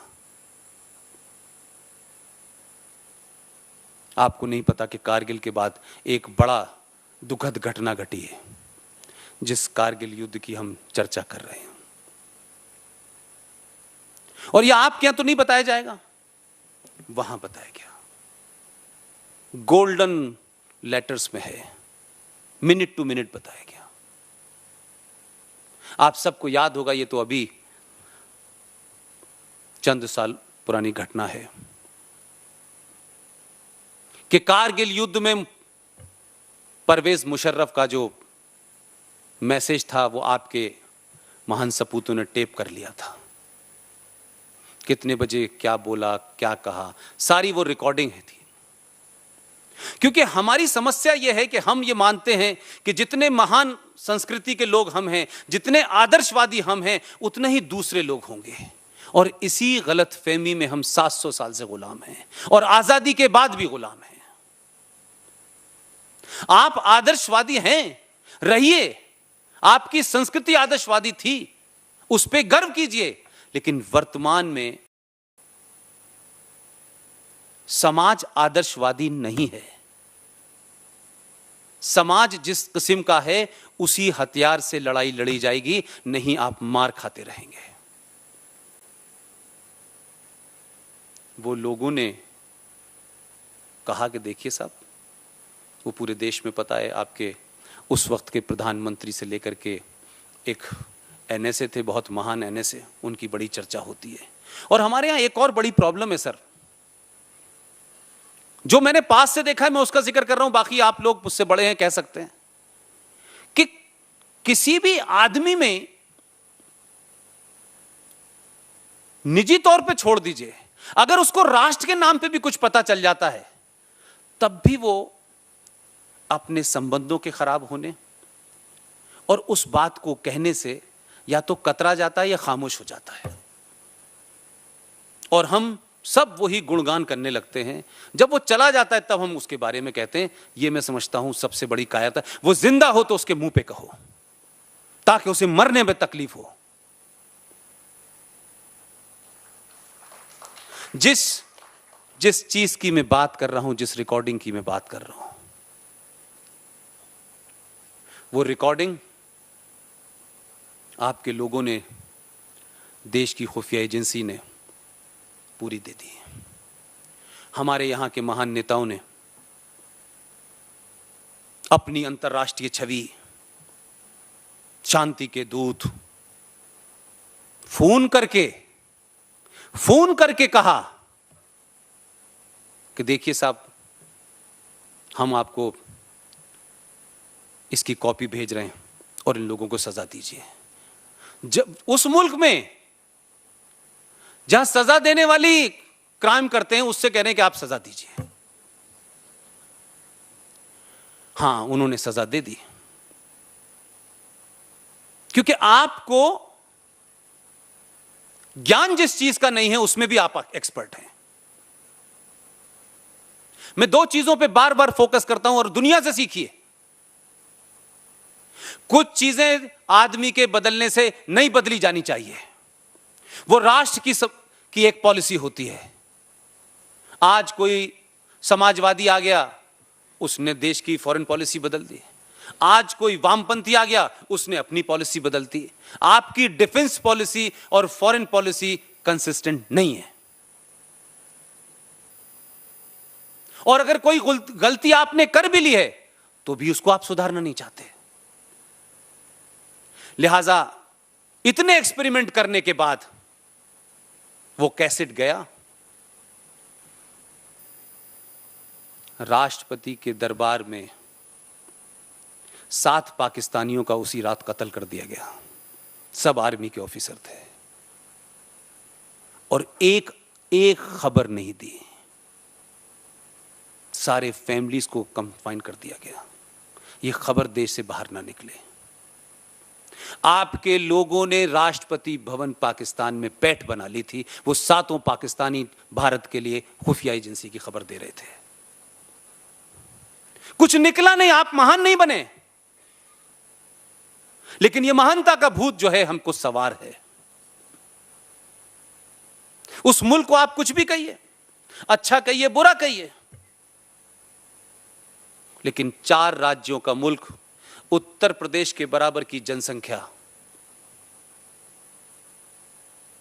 आपके समतल खड़ा रहता है। आपका देश उसके नाम से एक पत्थर फेंक देते, हम कहते हैं हाथ देखिए, हमने घर में घुस के मारा है। हमने किसे मारा है? आपके बराबर का मुल्क है वो। एक बौने से मुल्क को आपने अपने बराबर बना लिया है। सुबह शाम पूरे देश के अंदर पाकिस्तान पाकिस्तान पाकिस्तान। ऐसा लगता है कि हम सिर्फ पाकिस्तान को समाप्त करने या पाकिस्तान के ऊपर 2 पत्थर फेंकने से ही महान हो जाएंगे। जहां फेंकना चाहिए वहां नहीं फेंक पाते। पूरा नेशन की साइक में पाकिस्तान बैठ गया है। उसको पता है कि कहां पर किस बात के कहने से भारत के अंदर गड़बड़ी होगी। वो अपने काम पे लगा हुआ था। वो जिस मकसद के लिए बना है वो काम बखूबी कर रहा है। उसमें वो 1 इंच आगे पीछे नहीं हुआ। उनके यहां सेंट्रिस्ट, लेफ्टिस्ट लीनिंग के भुट्टो को भी देखा हमने, और एक्सट्रीम इस्लाम को मानने वाले जियाउल हक को भी देखा, नवाज शरीफ को भी देखा, बेनजीर को भी देखा, मुशर्रफ को भी देखा, लेकिन कुछ बदला नहीं। आपके यहां बदलता रहता है। हर आदमी एक्सपेरिमेंट करता है। ये जो विश्वास जीतने की परंपरा हमारे साथ है, ये हमने नहीं सोचा कि इसी विश्वास जीतने में हम 700 साल गुलाम हो गए। पृथ्वीराज चौहान ने भी 16 बार विश्वास जीता था। गुरु गोविंद सिंह ने भी जीता था। विश्वास नहीं मिला आपको आज तक। विश्वास नाम का कवि मिल गया है दिल्ली में, लेकिन विश्वास नहीं मिल रहा। हम कब तक सब जानने के बावजूद भी इस कोशिश में लगे हुए हैं कि नहीं, पूरी दुनिया का विश्वास जीतने के बाद हम करेंगे। शांति सिर्फ शक्ति से स्थापित होती है, भीख मांगने से और हाथ जोड़ने से नहीं होती। आप शक्ति का प्रदर्शन कीजिए, और आपने जब जब किया है, तब तक रिजल्ट आपको अच्छे मिले हैं। लिहाजा हम ये कहें कि हम शक्ति प्रदर्शन तो करेंगे, हम बम धमाका तो करेंगे, लेकिन हमारी राष्ट्रीय पॉलिसी अजीबोगरीब किस्म की है। हमारा राष्ट्रीय खेल है हॉकी। आपके राज्य ने बड़े सारे खिलाड़ी दिए हैं, लाकड़ा से लेके डुंग डुंग तम तमाम बड़े खिलाड़ी थे। हॉकी खेलने का जो राष्ट्रीय खेल है उसका एक ही नियम है, वो बदला नहीं पिछले कई सौ सालों से, attack is the best defence. लेकिन राष्ट्रीय पॉलिसी हमने क्या बनाई कि पहले हमला नहीं करेंगे, पहले हमारे ऊपर करो, और हम मर गए तो ठीक है और जिंदा रहे तो फिर हम तुम्हें जवाब देंगे। तो ये पूरी पॉसिबिलिटी मान के चलते हैं कि हमला होने के बाद हम बचेंगे तब हम जवाब देंगे, लेकिन ऐसा होता नहीं है। हमने कारगिल का युद्ध भी उसी हालात में लड़ा, हमने 65 का 71 का सारे युद्ध हमने अपनी तरफ से शुरू नहीं किए। अभी हम जिस विजय दिवस की बात कर रहे थे, सन 65 के युद्ध में तो आप हाजीपीर लाहौर में चले गए थे, हाथ जोड़ के खाली करवाया, वापस कर दिया समझौते के बाद। जब भी इस देश ने शक्ति दिखाई है, इस देश की सत्ताओं पर, व्यवस्थाओं पर ऐसे बौने लोग बैठे हैं कि उन्होंने अपने लोगों को झुका दिया। अब तो किताबें मौजूद हैं और लिखने वाले मैं बार बार इस बात को रिमाइंड कराता रहता हूं कि लिखने वाला कोई आरएसएस का नहीं है, कोई 5 जन का एडिटर नहीं है, कोई ऑर्गेनाइजर का एडिटर नहीं है। तमाम वो लोग हैं जो बिल्कुल दूसरी बैकग्राउंड से आए हैं और वो भी आज सच लिख रहे हैं। एक किताब लिखी है अनुज धर ने, उस किताब को मार्केट में अवेलेबल है। उसने कुछ भी अपनी तरफ से नहीं लिखा है। 20-25 देशों से जो डॉक्यूमेंट थे उस वक्त के, वो सारे डॉक्यूमेंट लगाए हैं उसने। उस किताब का नाम है your prime minister is dead, जिसके ऊपर विवेक अग्निहोत्री नाम के एक नेशनलिस्ट फिल्म डायरेक्टर ने फिल्म बनाई है ताशकंद फाइल। यह कैसे होता है कि यही लोग, यही समाज ताशकंद फाइल देख के निकलता है और यहां से निकलते से बाहर तक जितनी उसे गालियां आती हैं वो पुराने लोगों को देने लगता है, एक खास किस्म की पार्टी को देता है, उसके लीडर्स को देता है। वो यहां फिल्म देखने आता है तो उसको पता नहीं होता कि मुझे क्या देखना है, लेकिन देखने के बाद वो कन्विंस हो जाता है फैक्ट के साथ में कि इस देश के साथ किन लोगों ने गद्दारी की है। तो हम अगर आज भी इस बात को नहीं समझ रहे कि इस राष्ट्र को बचाना है, यह राष्ट्र खतरे में है। हो सकता है कि आपके यहां चंद साल पहले 12 अगस्त को किसी एक विचारधारा के लोगों ने कहा कि हम अपनी मौजूदगी कैसे दर्ज कराएं, क्योंकि वहां मौजूदगी दर्ज कराने का जो तरीका है वो 1400 साल पहले उस दिन शुरू हुआ था जब मक्का में मोहम्मद साहब के दामाद अली का फजर की नमाज जो सुबह 4:30 बजे होती है, जब वो नमाज पढ़ने गए तो उनके बराबर में एक आदमी लेटा हुआ था।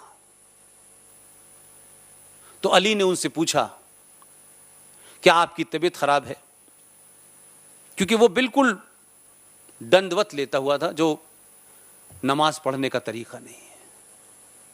तो उसने कहा कि मैं आज एक बहुत बड़ा गुनाह करने जा रहा हूं, इसलिए मुझे गुनाह करने का अफसोस भी है, लेकिन वो करना है मुझे। उनका नमाज का वक्त हो रहा था, उन्होंने नियत बांधी, नमाज पढ़ने लगे, और जब सजदे में झुके वो शख्स खड़ा हुआ और उसके सीने के पास में तलवार छुपा रखी थी, उसने अली की गर्दन काट दी। मोहम्मद साहब के दामाद की गर्दन काटने वाले लोग अगर आपके शहर में अपनी उपस्थिति दर्ज कराने के लिए एक जवान बच्चे को पत्थरों से मार मार कर ये बताएं कि हमसे डरो, हम आ गए हैं, तो आप डरे नहीं। आपने क्या किया? क्योंकि आपके अंदर भी 5000 साल पुरानी सभ्यता के आदर्श धीरे धीरे धीरे धीरे कम हो रहे हैं।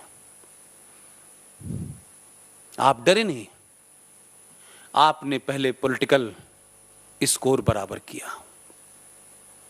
और जिस लड़के को इस शहर के अंदर पत्थरों से मारा गया, उसने आपके अंदर एक नई ताकत पैदा की। और क्योंकि आपने वो ताकत हुई, आप यूनाइटेड हुए। आपने जो जगह पे 3 बार जिसका कब्जा था उसे उठा के बाहर फेंक दिया। यह बात सिंबॉलिक है। यह पूरे देश में ऐसे नहीं हो रहा है कि जो सच बात कहे उसके लिए फतवा जारी कर दो, सलमान रश्दी कहे उसको मारने का फतवा जारी कर दो, तस्लीमा नसरीन कुछ बोले उसे फतवा जारी कर दो। जो लोग डरा रहे हैं वो खुद इतने डरे हुए हैं कि वो हर बार एक नया तरीका ढूंढते हैं, किस तरीके से मारा जाए, कैसे लोगों में डर पैदा किया जाए। तो जो 1400 साल पहले शुरू किया था वो सिलसिला रुक नहीं रहा है, क्योंकि अब आप सवाल पूछने लगे हैं। और मैं बार बार यह कहता हूं कि तमाम नेशनलिस्ट लोगों को इस सोच से बाहर आना चाहिए कि अब हमें हर एक को जवाब देना, हमें नहीं जवाब देना भाई। अब तुम्हें जवाब देना है तो ठीक है, हम तुम्हारे किसी सवाल का जवाब नहीं देंगे। जवाब देते देते 700 साल गुजर गए, तुम हमारे जवाब से मुतमईन नहीं हो पा रहे, लिहाजा हमने जवाब देना बंद कर दिया। अब सवाल पूछिए। थोड़ा थोड़ा सोसाइटी में सवाल आपने पूछना शुरू किया। पूरा यूरोप चिल्ला रहा है। पूरे यूरोप में फ्रांस से लेके न्यूजीलैंड, ऑस्ट्रेलिया से लेके सब में त्राही मची हुई है। बड़े सभ्य लोग थे, बड़े हाई मॉरल ग्राउंड थे उनके, और जिनकी हुकूमत में सूरज नहीं डूबता था, अब उनकी हुकूमत में लंदन में सूरज नजर नहीं आ रहा। लिहाजा उनके यहां बड़ी चिंता है कि 24 मेयर हो गए हैं। फ्रांस में क्या हो रहा है, स्वीडन में क्या हो रहा है, यह सब आपके सामने है। अब कोई अखबार आपको जगह दे ना दे, लेकिन आपके पास अखबार से पहले और टेलीविजन से भी पहले खबर आ जाती है, और बिल्कुल अडल्ट्रेटेड नहीं होती। उसमें कुछ अगर मगर नहीं होता। कई सारे बरखाएं और कई सारे राजदीप उसमें शामिल नहीं है।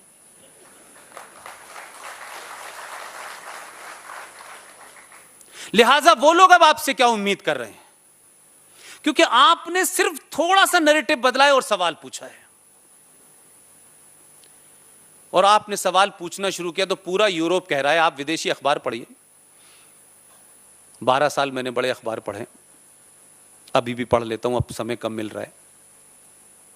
वो कहता है कि अगर इस्लामिक आतंकवाद को पूरी दुनिया में कोई रोक सकता है तो सिर्फ भारत रोक सकता है।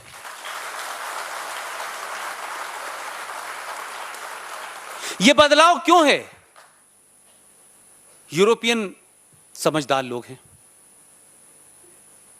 उनको आपकी शक्ति का पता है, और आप 700 साल तक इसी सोच से लड़ने के बाद भी आप आज भी मौजूद हैं। लिहाजा जिस वेपन से वो आपको डरा रहे हैं, अभी आपने वो वेपन उठाया नहीं है, उसकी बातें बीच बीच में हो जाती हैं। लिहाजा लोगों को डर लगता है। अब इस बात का किसी को चिंता नहीं है कि सरकार में कौन आया है। सरकार तो एक सिंबल होती है। लोगों को डर यह लग रहा है कि जो ईवीएम हैकिंग करके सत्ता में आते थे, इस बार तो इसने इस देश की मेजॉरिटी का दिल ही हैक कर लिया है। लिहाजा संकट यह है कि दिल में हैक करने के बाद लंबे समय तक बसता है आदमी, रोज रोज नहीं बदलता, और रोज रोज आप अपने दिल में किसी को नहीं बसाते। तो डर यह है कि अगर यही समाज खड़ा हो गया और इसे अपने गौरवशाली इतिहास का पता लग गया, इसके अंदर पुरुषार्थ जाग गया, तो फिर हमारा रास्ता नहीं मिलेगा कि हम किस किस रास्ते से भागें। लिहाजा जितनी ताकत से राष्ट्रवादी ताकतें मजबूत होकर खड़ी हो रही हैं, अपने बल पे खड़ी हो रही हैं, किसी झूठ किसी फरेब पे नहीं खड़ी हो रही, उतनी ही ताकत से आप पे हमला हो रहा है और उतनी ही ताकत से बेहयाई बताई जा रही है। गरीब समाज, इस देश का गरीब गुरबा अगर कोई बात कहे तो उसको मैं बुरा इसलिए नहीं मानता कि उस बेचारे के पास कोई तथ्य नहीं है, वो भावुक आदमी है, वो 2 वक्त की अपनी रोटी की वजह से लड़ रहा है। लेकिन इस देश में कमाल की बात है, आप सब ने मुझसे ज्यादा टेलीविजन देखा होगा, मुझसे ज्यादा आप पढ़ते होंगे। इस देश में एक राज्य है जिस राज्य के अंदर शिक्षा का बड़ा रिनासा हुआ, बड़े बड़े स्कॉलर वहां से पैदा होते थे। अब वहां पर बगदादी पैदा हो रहे हैं और उसी प्रदेश के लोगों में जो देश के 70 में 1 कम 69 फ्रॉडों ने चिट्ठी लिखी है प्रधानमंत्री को, उस राज्य के सबसे ज्यादा लोग हैं जहां जय श्री राम कहने पे सजा हो रही है, जहां एक शख्स को इसलिए मारा जा रहा है कि वो कह रहा है मैं जय श्री राम कहूंगा, उससे कहा जा रहा नहीं जय ममता कहो। इस देश में बंगाल के सबसे ज्यादा लोग हैं जिन्होंने प्रधानमंत्री को चिट्ठी लिखी है कि इस देश में लिंचिंग बढ़ रही है। बड़े बड़े फिल्मकार हैं, कुछ अवार्ड लिए थे वापस करने के लिए, वापस हो गए। अब पहले ही 2014 में वापस कर दें, दोबारा मिले नहीं, तो अब क्या करें? अब चिट्ठी लिख रहे हैं। अब चिट्ठी लिखने में हुआ क्या है, यानी बंगाल के लोगों की उन 69 लोगों में सबसे ज्यादा गिनती है। जिस बंगाल के अंदर मालदा हो रहा हो, जिस बंगाल के अंदर लूटपाट मची हो, जिस बंगाल के अंदर हिंदुओं को नाम लेके मारा जा रहा हो, जिस बंगाल में 2.5 लाख मुसलमानों का जुलूस निकलता हो और उस जुलूस में नारे लगाए जाते हो, आर्यन वापस जाओ, रोहिंग्या मुसलमान हमारे भाई हैं। जहां एक विचारधारा की वजह से, जहां एक धर्म की वजह से आपके साथ अन्याय हो रहा हो, सरकार कर रही हो, व्यवस्था कर रही हो, उस जगह उन्हें इंटॉलरेंस और लिंचिंग नजर नहीं आ रही। उनको कहां नजर आती है? उनको लिंचिंग अंसारी में नजर आती है। उनका सेलेक्टिव लेटर, दिल्ली में एक घर के अंदर कुछ 2 बच्चे अपने पिताजी के साथ टेनिस बॉल से क्रिकेट खेल रहे थे। इस घटना को मैं इसलिए जिक्र कर रहा हूं कि लोगों का लेवल देखिए, झूठ और मक्कारी इस देश में देखिए इंटेलेक्चुअल्स की क्या है, जो फिल्म के नाम पे, पेंटर के नाम पे, एक्टिंग के नाम पे, विद्वान के नाम पे अलग अलग अवार्डों से नवाजे गए हैं। उन्होंने क्या किया है? 2 बच्चे अपने पिता के साथ टेनिस बॉल से क्रिकेट खेल रहे थे। शॉट लगा, घर के दरवाजे से बाहर बॉल निकल के सड़क पे एक शांति प्रिय धर्म के आदमी की पैंट पे लग गई जाके। वो इतना नागवार गुजरा कि 4-5 लोग आए और डॉक्टर नारंग के टुकड़े कर दिए। दोनों बच्चे खड़े होकर देखते रहे। न कोई नेता, न कोई सेकुलर, न एक्सट्रीम लेफ्टिस्ट, कोई उनके घर नहीं गया पूछने। एक लड़का जो म्यूजिक बजाता था, जिसका कोई पॉलिटिकल एलिनेशन नहीं था, उसको इश्क हो गया एक मुसलमान लड़की से, और मुसलमान लड़की उसके अफेयर में she was so deeply involve कि उसने अपने मां बाप के सामने कहा कि मैं अंकित सक्सेना से प्यार करती हूं, उसे शादी करने के लिए जा रही हूं। बहादुर लड़की थी वो। लड़की अपने घर से डेस्टिनेशन तक जब तक पहुंचती, उसके बाप ने और उसके बेटों ने अंकित सक्सेना को दिल्ली के बीच में मर्डर कर दिया, खुलेआम। और ये नई दिल्ली की बात है, ये किसी गली कूचे की बात नहीं है, ये बिहार की किसी गली या उत्तर प्रदेश की बात नहीं है जिसे लोग झूठ कह के मतला दें। और आखिरी घटना है, अभी एक बुजुर्ग बाप अपनी जवान लड़की को हॉस्पिटल से दवा दिला के लौट रहा था। वो बीमार थी, बुरी हालत में थी, उसको कुछ लोग छेड़ रहे थे, उसने कुछ नहीं, उसने ये कहा मेरी बेटी बीमार है। उसने यहां तक कहा, किसी ने दुपट्टा खींचा, उसने कहा मेरी बेटी बीमार है, भाई मुझे क्यों कर रहे हो ऐसा।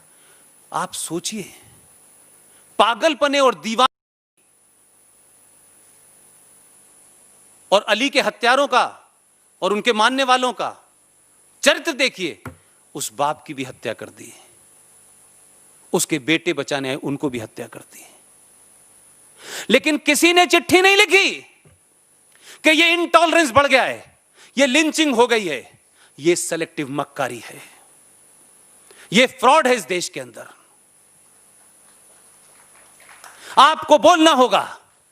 यह जरूरी नहीं है कि आपके शहर में किसी एक जवान लड़के को अगर आप पत्थरों से मार देंगे तो आप रिएक्ट नहीं करेंगे।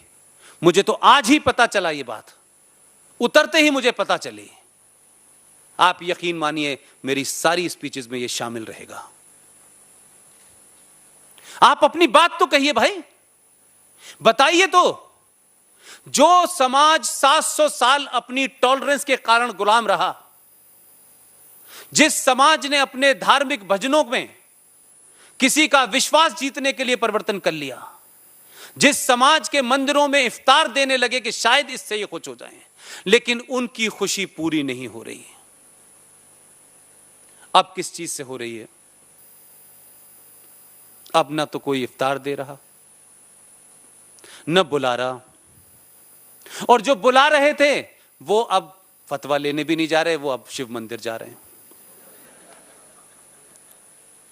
तो जब जब आप कोई ताकतवर मैसेज देंगे तो जो लोग इस देश के खिलाफ हैं, इस देश के गद्दार हैं, वो किसी भी रूप में हो सकते हैं, वो किसी व्यक्ति विशेष या धर्म विशेष के लोग नहीं हैं, लेकिन जिनकी किताब यह कहती है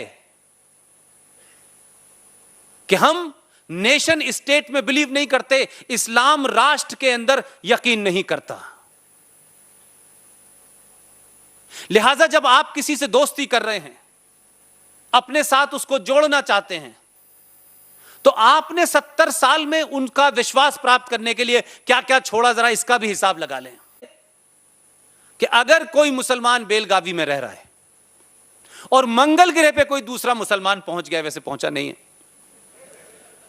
अगर वहां भी रह रहा है, तो इस्लाम की किताब यह कहती है कि इस मुसलमान का जो बेलगावी में है, उसको उस मुसलमान की चिंता, उसकी तकलीफ में साथ पहले खड़ा होना है। ये जो यहां लोग रह रहे हैं, इनके साथ नहीं खड़ा होना। पूरी दुनिया में जहां भी मुसलमान है, उसकी जिम्मेदारी उसके प्रति है। इसीलिए इस देश में महान सरकारों ने, महान एक्स्ट्रा सेकुलर सरकारों ने एक शब्द कॉइन कर लिया, सेकुलरिज्म। लेकिन वो सेकुलर सरकारें 25 साल तक इजराइल के साथ संबंध बनाने के बाद भी सार्वजनिक नहीं कर पाई, क्योंकि कुछ लोगों का अकीदा था कि यहूदियों को हम माफ नहीं करेंगे, और हमारी किताब कहती है माफ नहीं करेंगे, लिहाजा भारत की सरकार को भी यही करना चाहिए, और आपकी बौनी सरकारों ने यह किया। लिहाजा इजराइल की गोली से अगर कोई फलस्तीनी मरता है तो हिंदुस्तान में हंगामा हो जाता है, जुलूस निकला जाता है। भारत का प्रधानमंत्री फलस्तीन के साथ संबंध जरूर रखे। यह बात अलग है कि हम एक प्रधानमंत्री तो बहन बन गई थी, वो भी धर्म निभाया, लेकिन जो उनके भाई थे उन्होंने आके बताया नहीं कि इस हिंदुस्तान में और पाकिस्तान में और बांग्लादेश के इस खित्ते में इस्लाम के नाम पे जो फ्रॉड हो रहा है उसको भी तो बताओ भाई। अब क्योंकि आपने थोड़ा सा हल्का सा कुरान पढ़ लिया है, अभी तो भी एक आधी चैप्टर पढ़ा है, उसका असर क्या हो रहा है? क्या आपको पहली बार यह पता चला कि इस्लाम में मस्जिद is not A Holi shrine? इस्लाम में मस्जिद का कोई पवित्र मतलब नहीं है। मस्जिद नमाज पढ़ने की जगह है, जैसे होटल खाना खाने की जगह है। अगर उस होटल को ज़रूरत के हिसाब से तोड़ करके कहीं और बनाया जा सकता है, मस्जिद को हटा के कहीं और बनाया जा सकता है, कि मस्जिद में कोई अल्लाह मियां की मूर्ति स्थापित नहीं हुई है। यह बात मैं चौथी क्लास से कह रहा हूं, वहां कह रहा हूं जहां पे मस्जिद ही मस्जिद थी, जहां मैंने अजान दी, नमाज पढ़ी सुबह से लेकर शाम तक। लेकिन इस देश को 2017 में पता चला, क्योंकि सुप्रीम कोर्ट ने जब सुनवाई की तब पता चला कि मस्जिद की कोई धार्मिक महत्ता कुरान और इस्लाम और हदीस में नहीं है। ये एक नमाज पढ़ने की जगह है, क्योंकि मुसलमानों में मूर्ति स्थापना की कोई जगह नहीं होती और अल्लाह मियां सब जगह मौजूद हैं। इसीलिए कहा गया है, अगर ये बात होती, अगर थोड़ी देर के लिए मान लें कि ये बात होती भी, जो नहीं है, तो सड़क पे कौन सी मस्जिद है? तो सड़क पे नमाज क्यों पढ़ी जा रही है? मस्जिद में यह तो माना जा सकता है कि साफ सफाई की जगह, चलिए पढ़ लीजिए नमाज, लेकिन सड़क पे तो थोड़ी देर बाद पहले वो जानवर गया जिसे आपके नाम लेने से आपका मजहब खराब हो जाता है, वही नमाज पढ़ रहे हैं। ये जो सड़कों पे नमाज पढ़ने की मानसिकता है, ये इस्लाम में नहीं है, इस्लाम इसके खिलाफ है।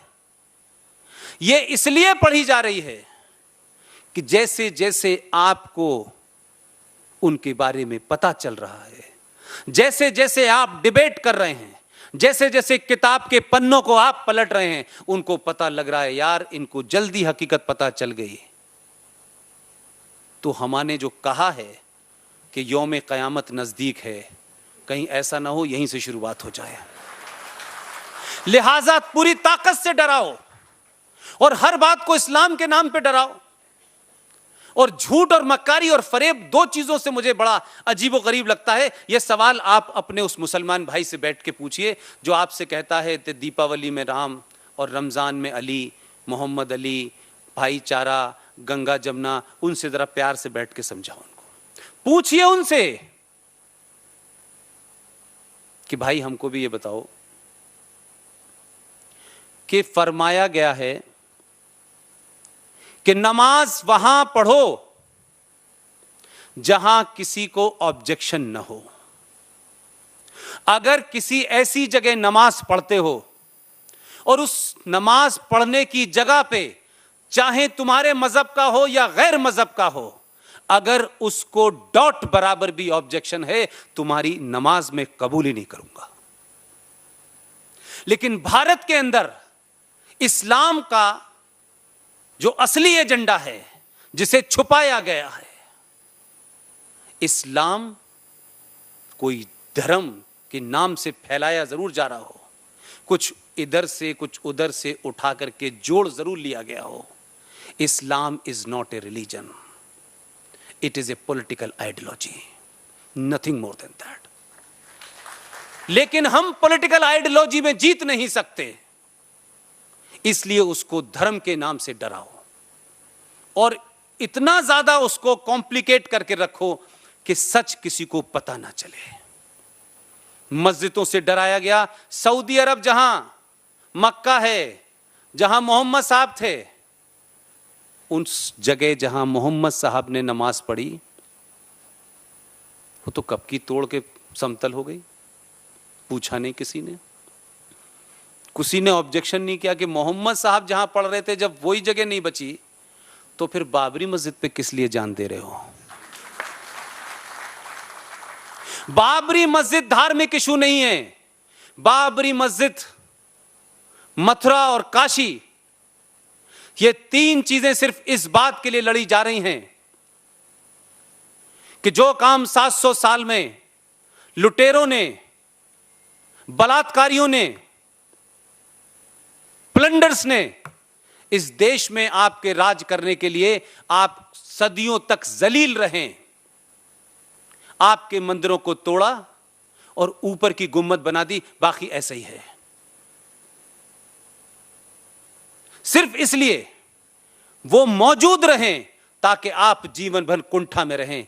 लिहाजा आपको इस्लाम के नाम से डराइए कि बाबरी मस्जिद शहीद हो गई। इंसान शहीद होते थे, पत्थर कब से हुए पता नहीं।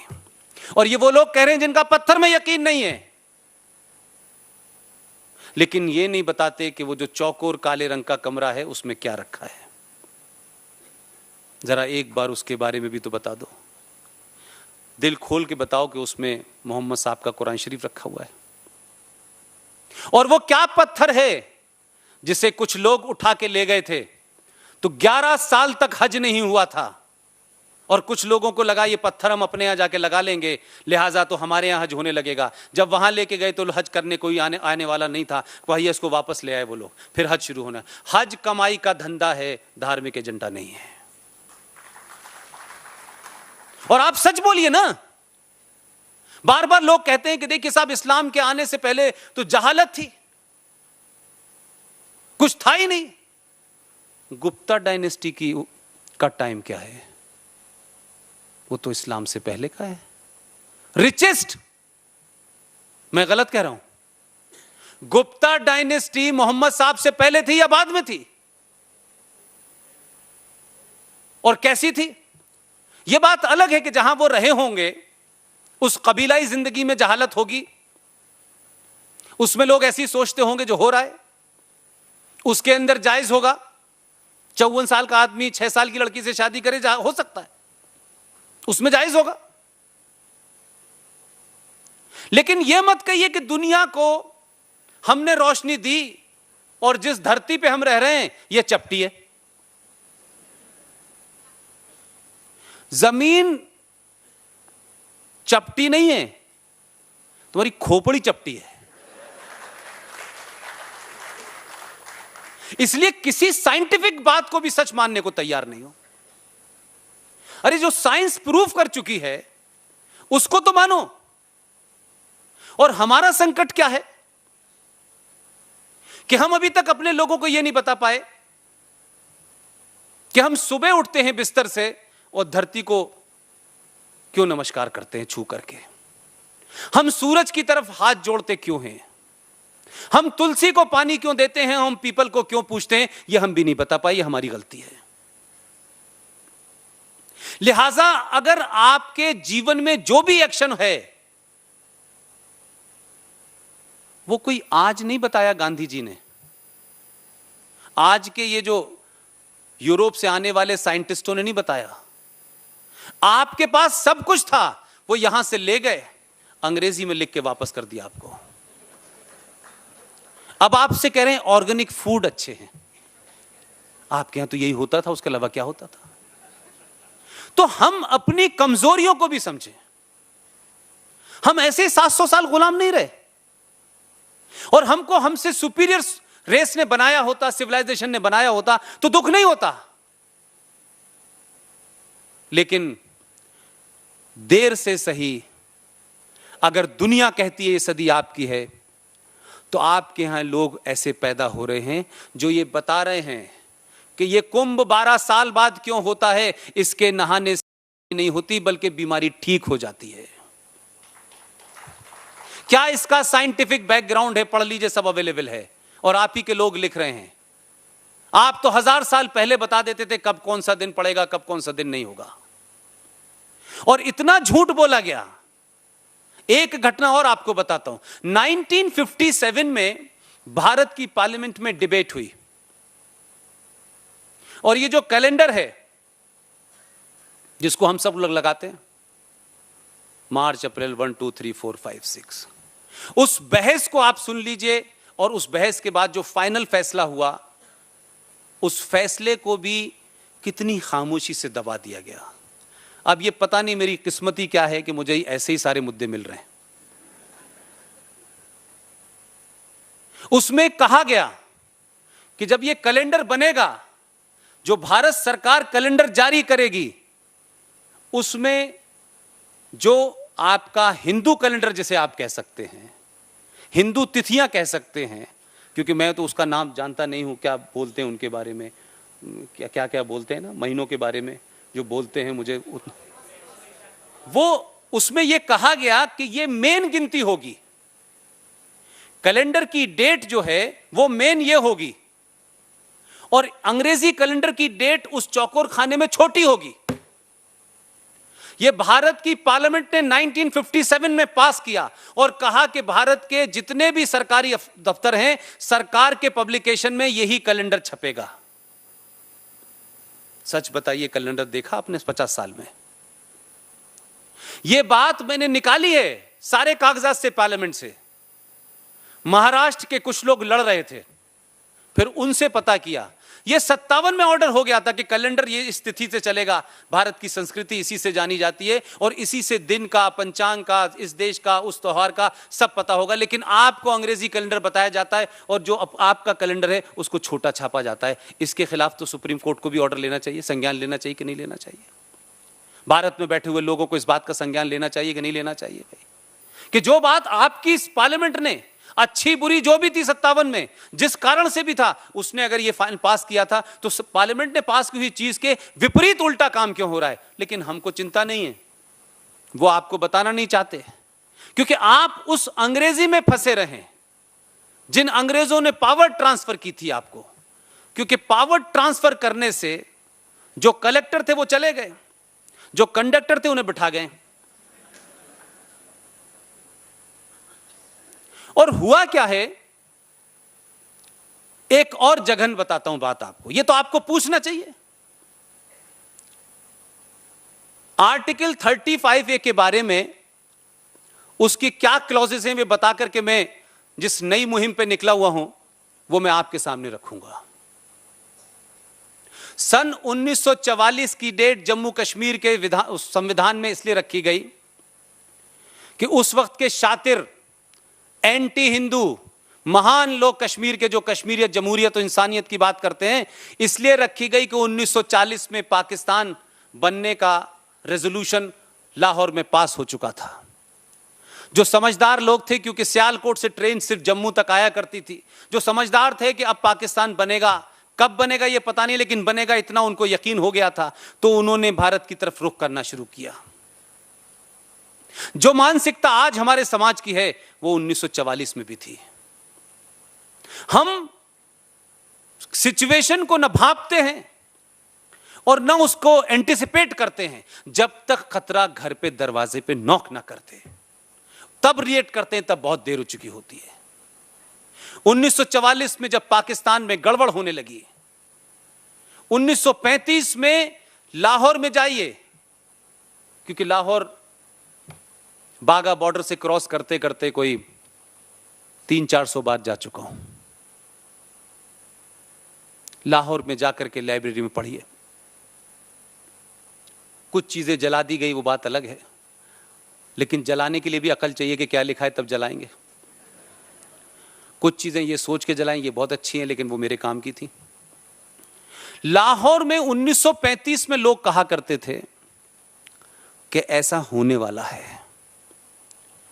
महान हिंदू संस्कृति के लोग कहते थे, क्या पागलपने की बातें तुम लोग कर रहे हो यार, हम सदियों से साथ रह रहे हैं, हमारा रोटी बोटी का रिश्ता है। 35 में जो बात कह रहे थे लोग, चिल्ला चिल्ला के कह रहे थे, आज भी कह रहे हैं, मुझसे पहले भी बहुत लोग कह रहे हैं और बड़े बड़े संगठन ये बात कह रहे हैं, लेकिन हमें उस वक्त तक समझ नहीं आती जब तक दरवाजे की घंटी न बज जाए। 35 में जो लोग कह रहे थे, 44 में इस लायक नहीं बचे, और जब भागना शुरू किया उन्होंने, उसमें डोगरा थे, उसमें हिंदू थे, उसमें सिख थे, उसमें जैन थे, बहुत सारे लोग थे। वो भागे 1944 के बाद जब वो आना शुरू हुए, 99 नहीं 110% वो सब हिंदू थे। मात्र 5600 परिवार 1944 से लेकर के 1947, 48, 49 तक भारत आए। लेकिन मैं ये बात इसलिए कह रहा हूं कि आप ये मत कहिएगा कि आज के कश्मीरी लीडर मक्कार हैं। ये महामक्कार थे इनके मां बाप, इनके पूर्वज उनसे भी ज्यादा खतरनाक थे। जब देश में हाहाकार मचा हुआ था, लोगों को यह नहीं पता था कि हम कहां हैं कहां नहीं हैं, किसी को यह लेकिन उस वक्त भी कुछ शातिर लोगों की निगाहें इस बात पर लगी हुई थी कि 1944 के बाद आने वाले कौन लोग हैं और वो कहां सेटल हो रहे हैं। उस वक्त वो बड़े विजनरी लोग थे। मात्र 5600 परिवार आए थे, वो जम्मू कश्मीर में आकर के रहने लगे। तो आपने 44 की डेट इसलिए तय की कि हम कश्मीर की नागरिकता देने का अधिकार रखते हुए हम उन लोगों को नागरिकता से वंचित कर दें। उनकी 7 पीढ़ी हैं, 7,50,000 लोग दुनिया के सबसे बड़े लोकतंत्र में 70 साल से अपना वोट नहीं डाल सकते, क्योंकि वो उस राज्य के नागरिक नहीं हैं। उस राज्य में न जमीन खरीद सकते हैं, न नौकरी कर सकते हैं, न राज्य की किसी योजना का फायदा उठा सकते हैं। वो कीड़े मकोड़ों की तरह पिछले 70 साल से जम्मू की सड़कों के किनारे रह रहे हैं। हमारे देश ने कभी इसकी चिंता नहीं की। हम लोगों ने कोई धरना प्रदर्शन नहीं निकाला। यह मैं इसलिए कह रहा हूं कि इस देश के अंदर किसकी सहमति से 5 करोड़ बांग्लादेशी मुसलमान आए, स्थापित हो गए। अब आप उनको निकालने की स्थिति में नहीं है। सुप्रीम कोर्ट भाषण दे रहा है कि आप उनको निकालिए, डिटेक्ट करिए। अभी वो गए नहीं थे। पर्ची, आई नो दैट, ये मेरे साथ बहुत होता है।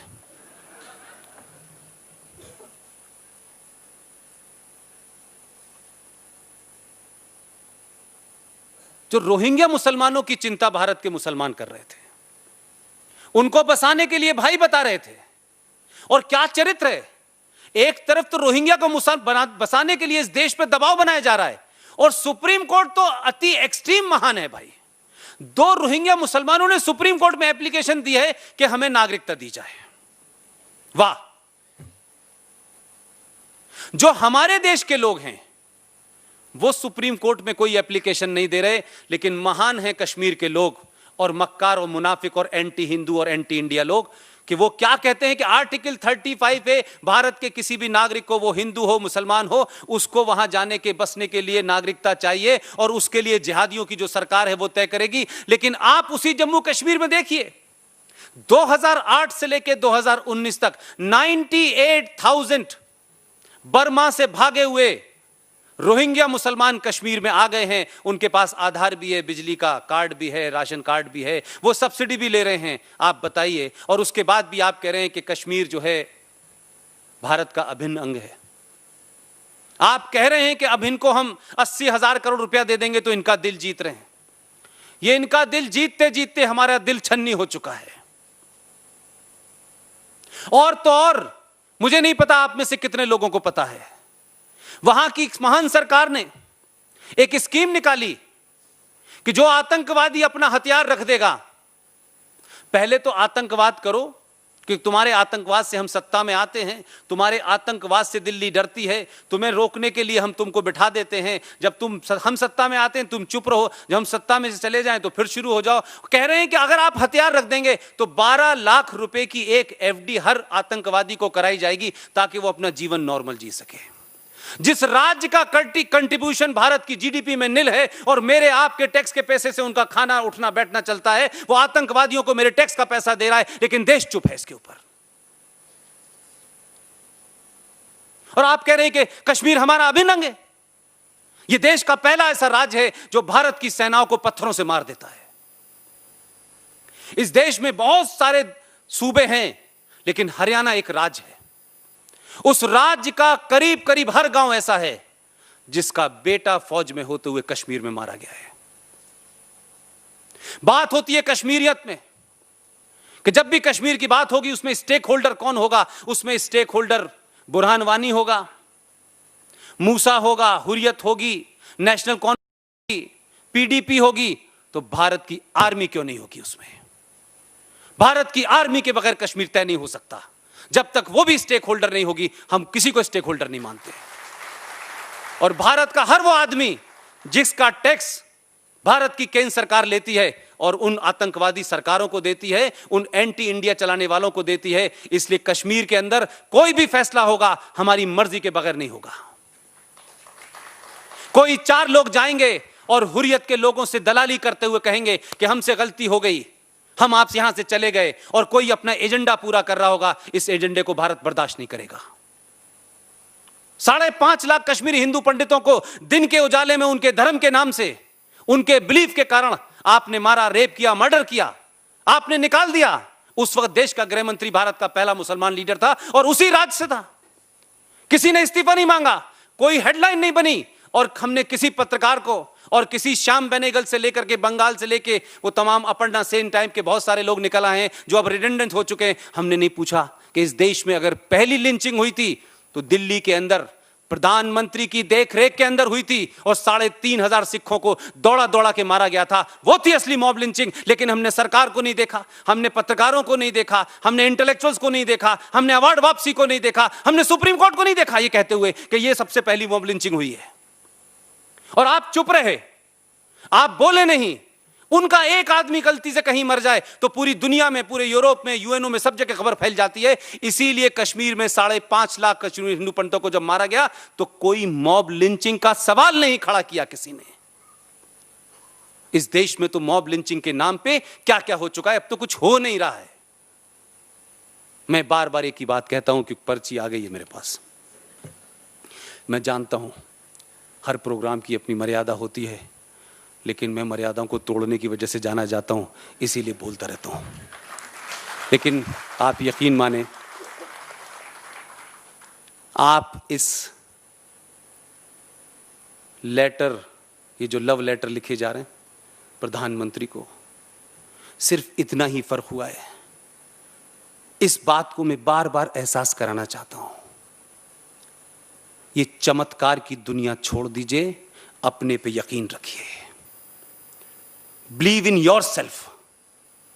और सिर्फ अगर आपने दिन के 1 घंटे भी अपने इतिहास को जान लिया तो आप चलते फिरते न्यूक्लियर बम हो जाएंगे।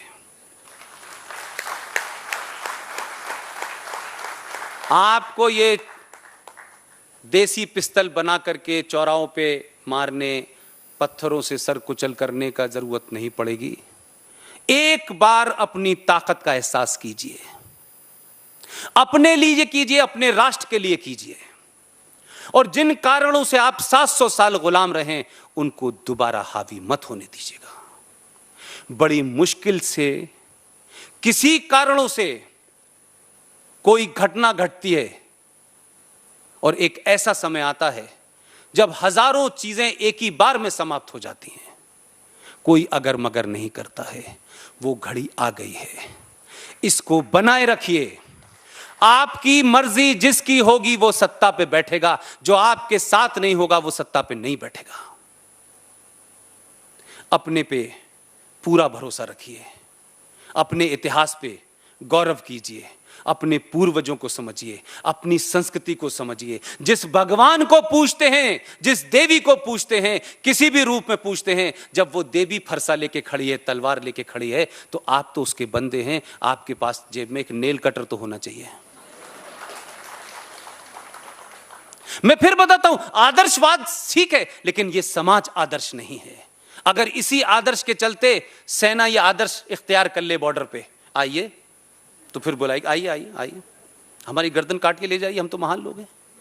आप भी इसी तरीके से अपने आदर्शवाद को जिंदा रखिए, लेकिन जिस हथियार से दुश्मन को मारा जा सकता है वो आपके पास भी होना चाहिए। मैंने किसी से आज तक एक बात नहीं कही, फिर वाजे करता हूं, दुनिया में लड़ाई हथियारों से नहीं जीती जाती है, दुनिया में लड़ाई यहां से जीती जाती है। आप यहां से गुलाम हो गए थे, आपने मान लिया था कि हम ऐसे ही रहेंगे। एक मूवमेंट आया हिस्ट्री में, आपने सब उतार के फेंक दिया।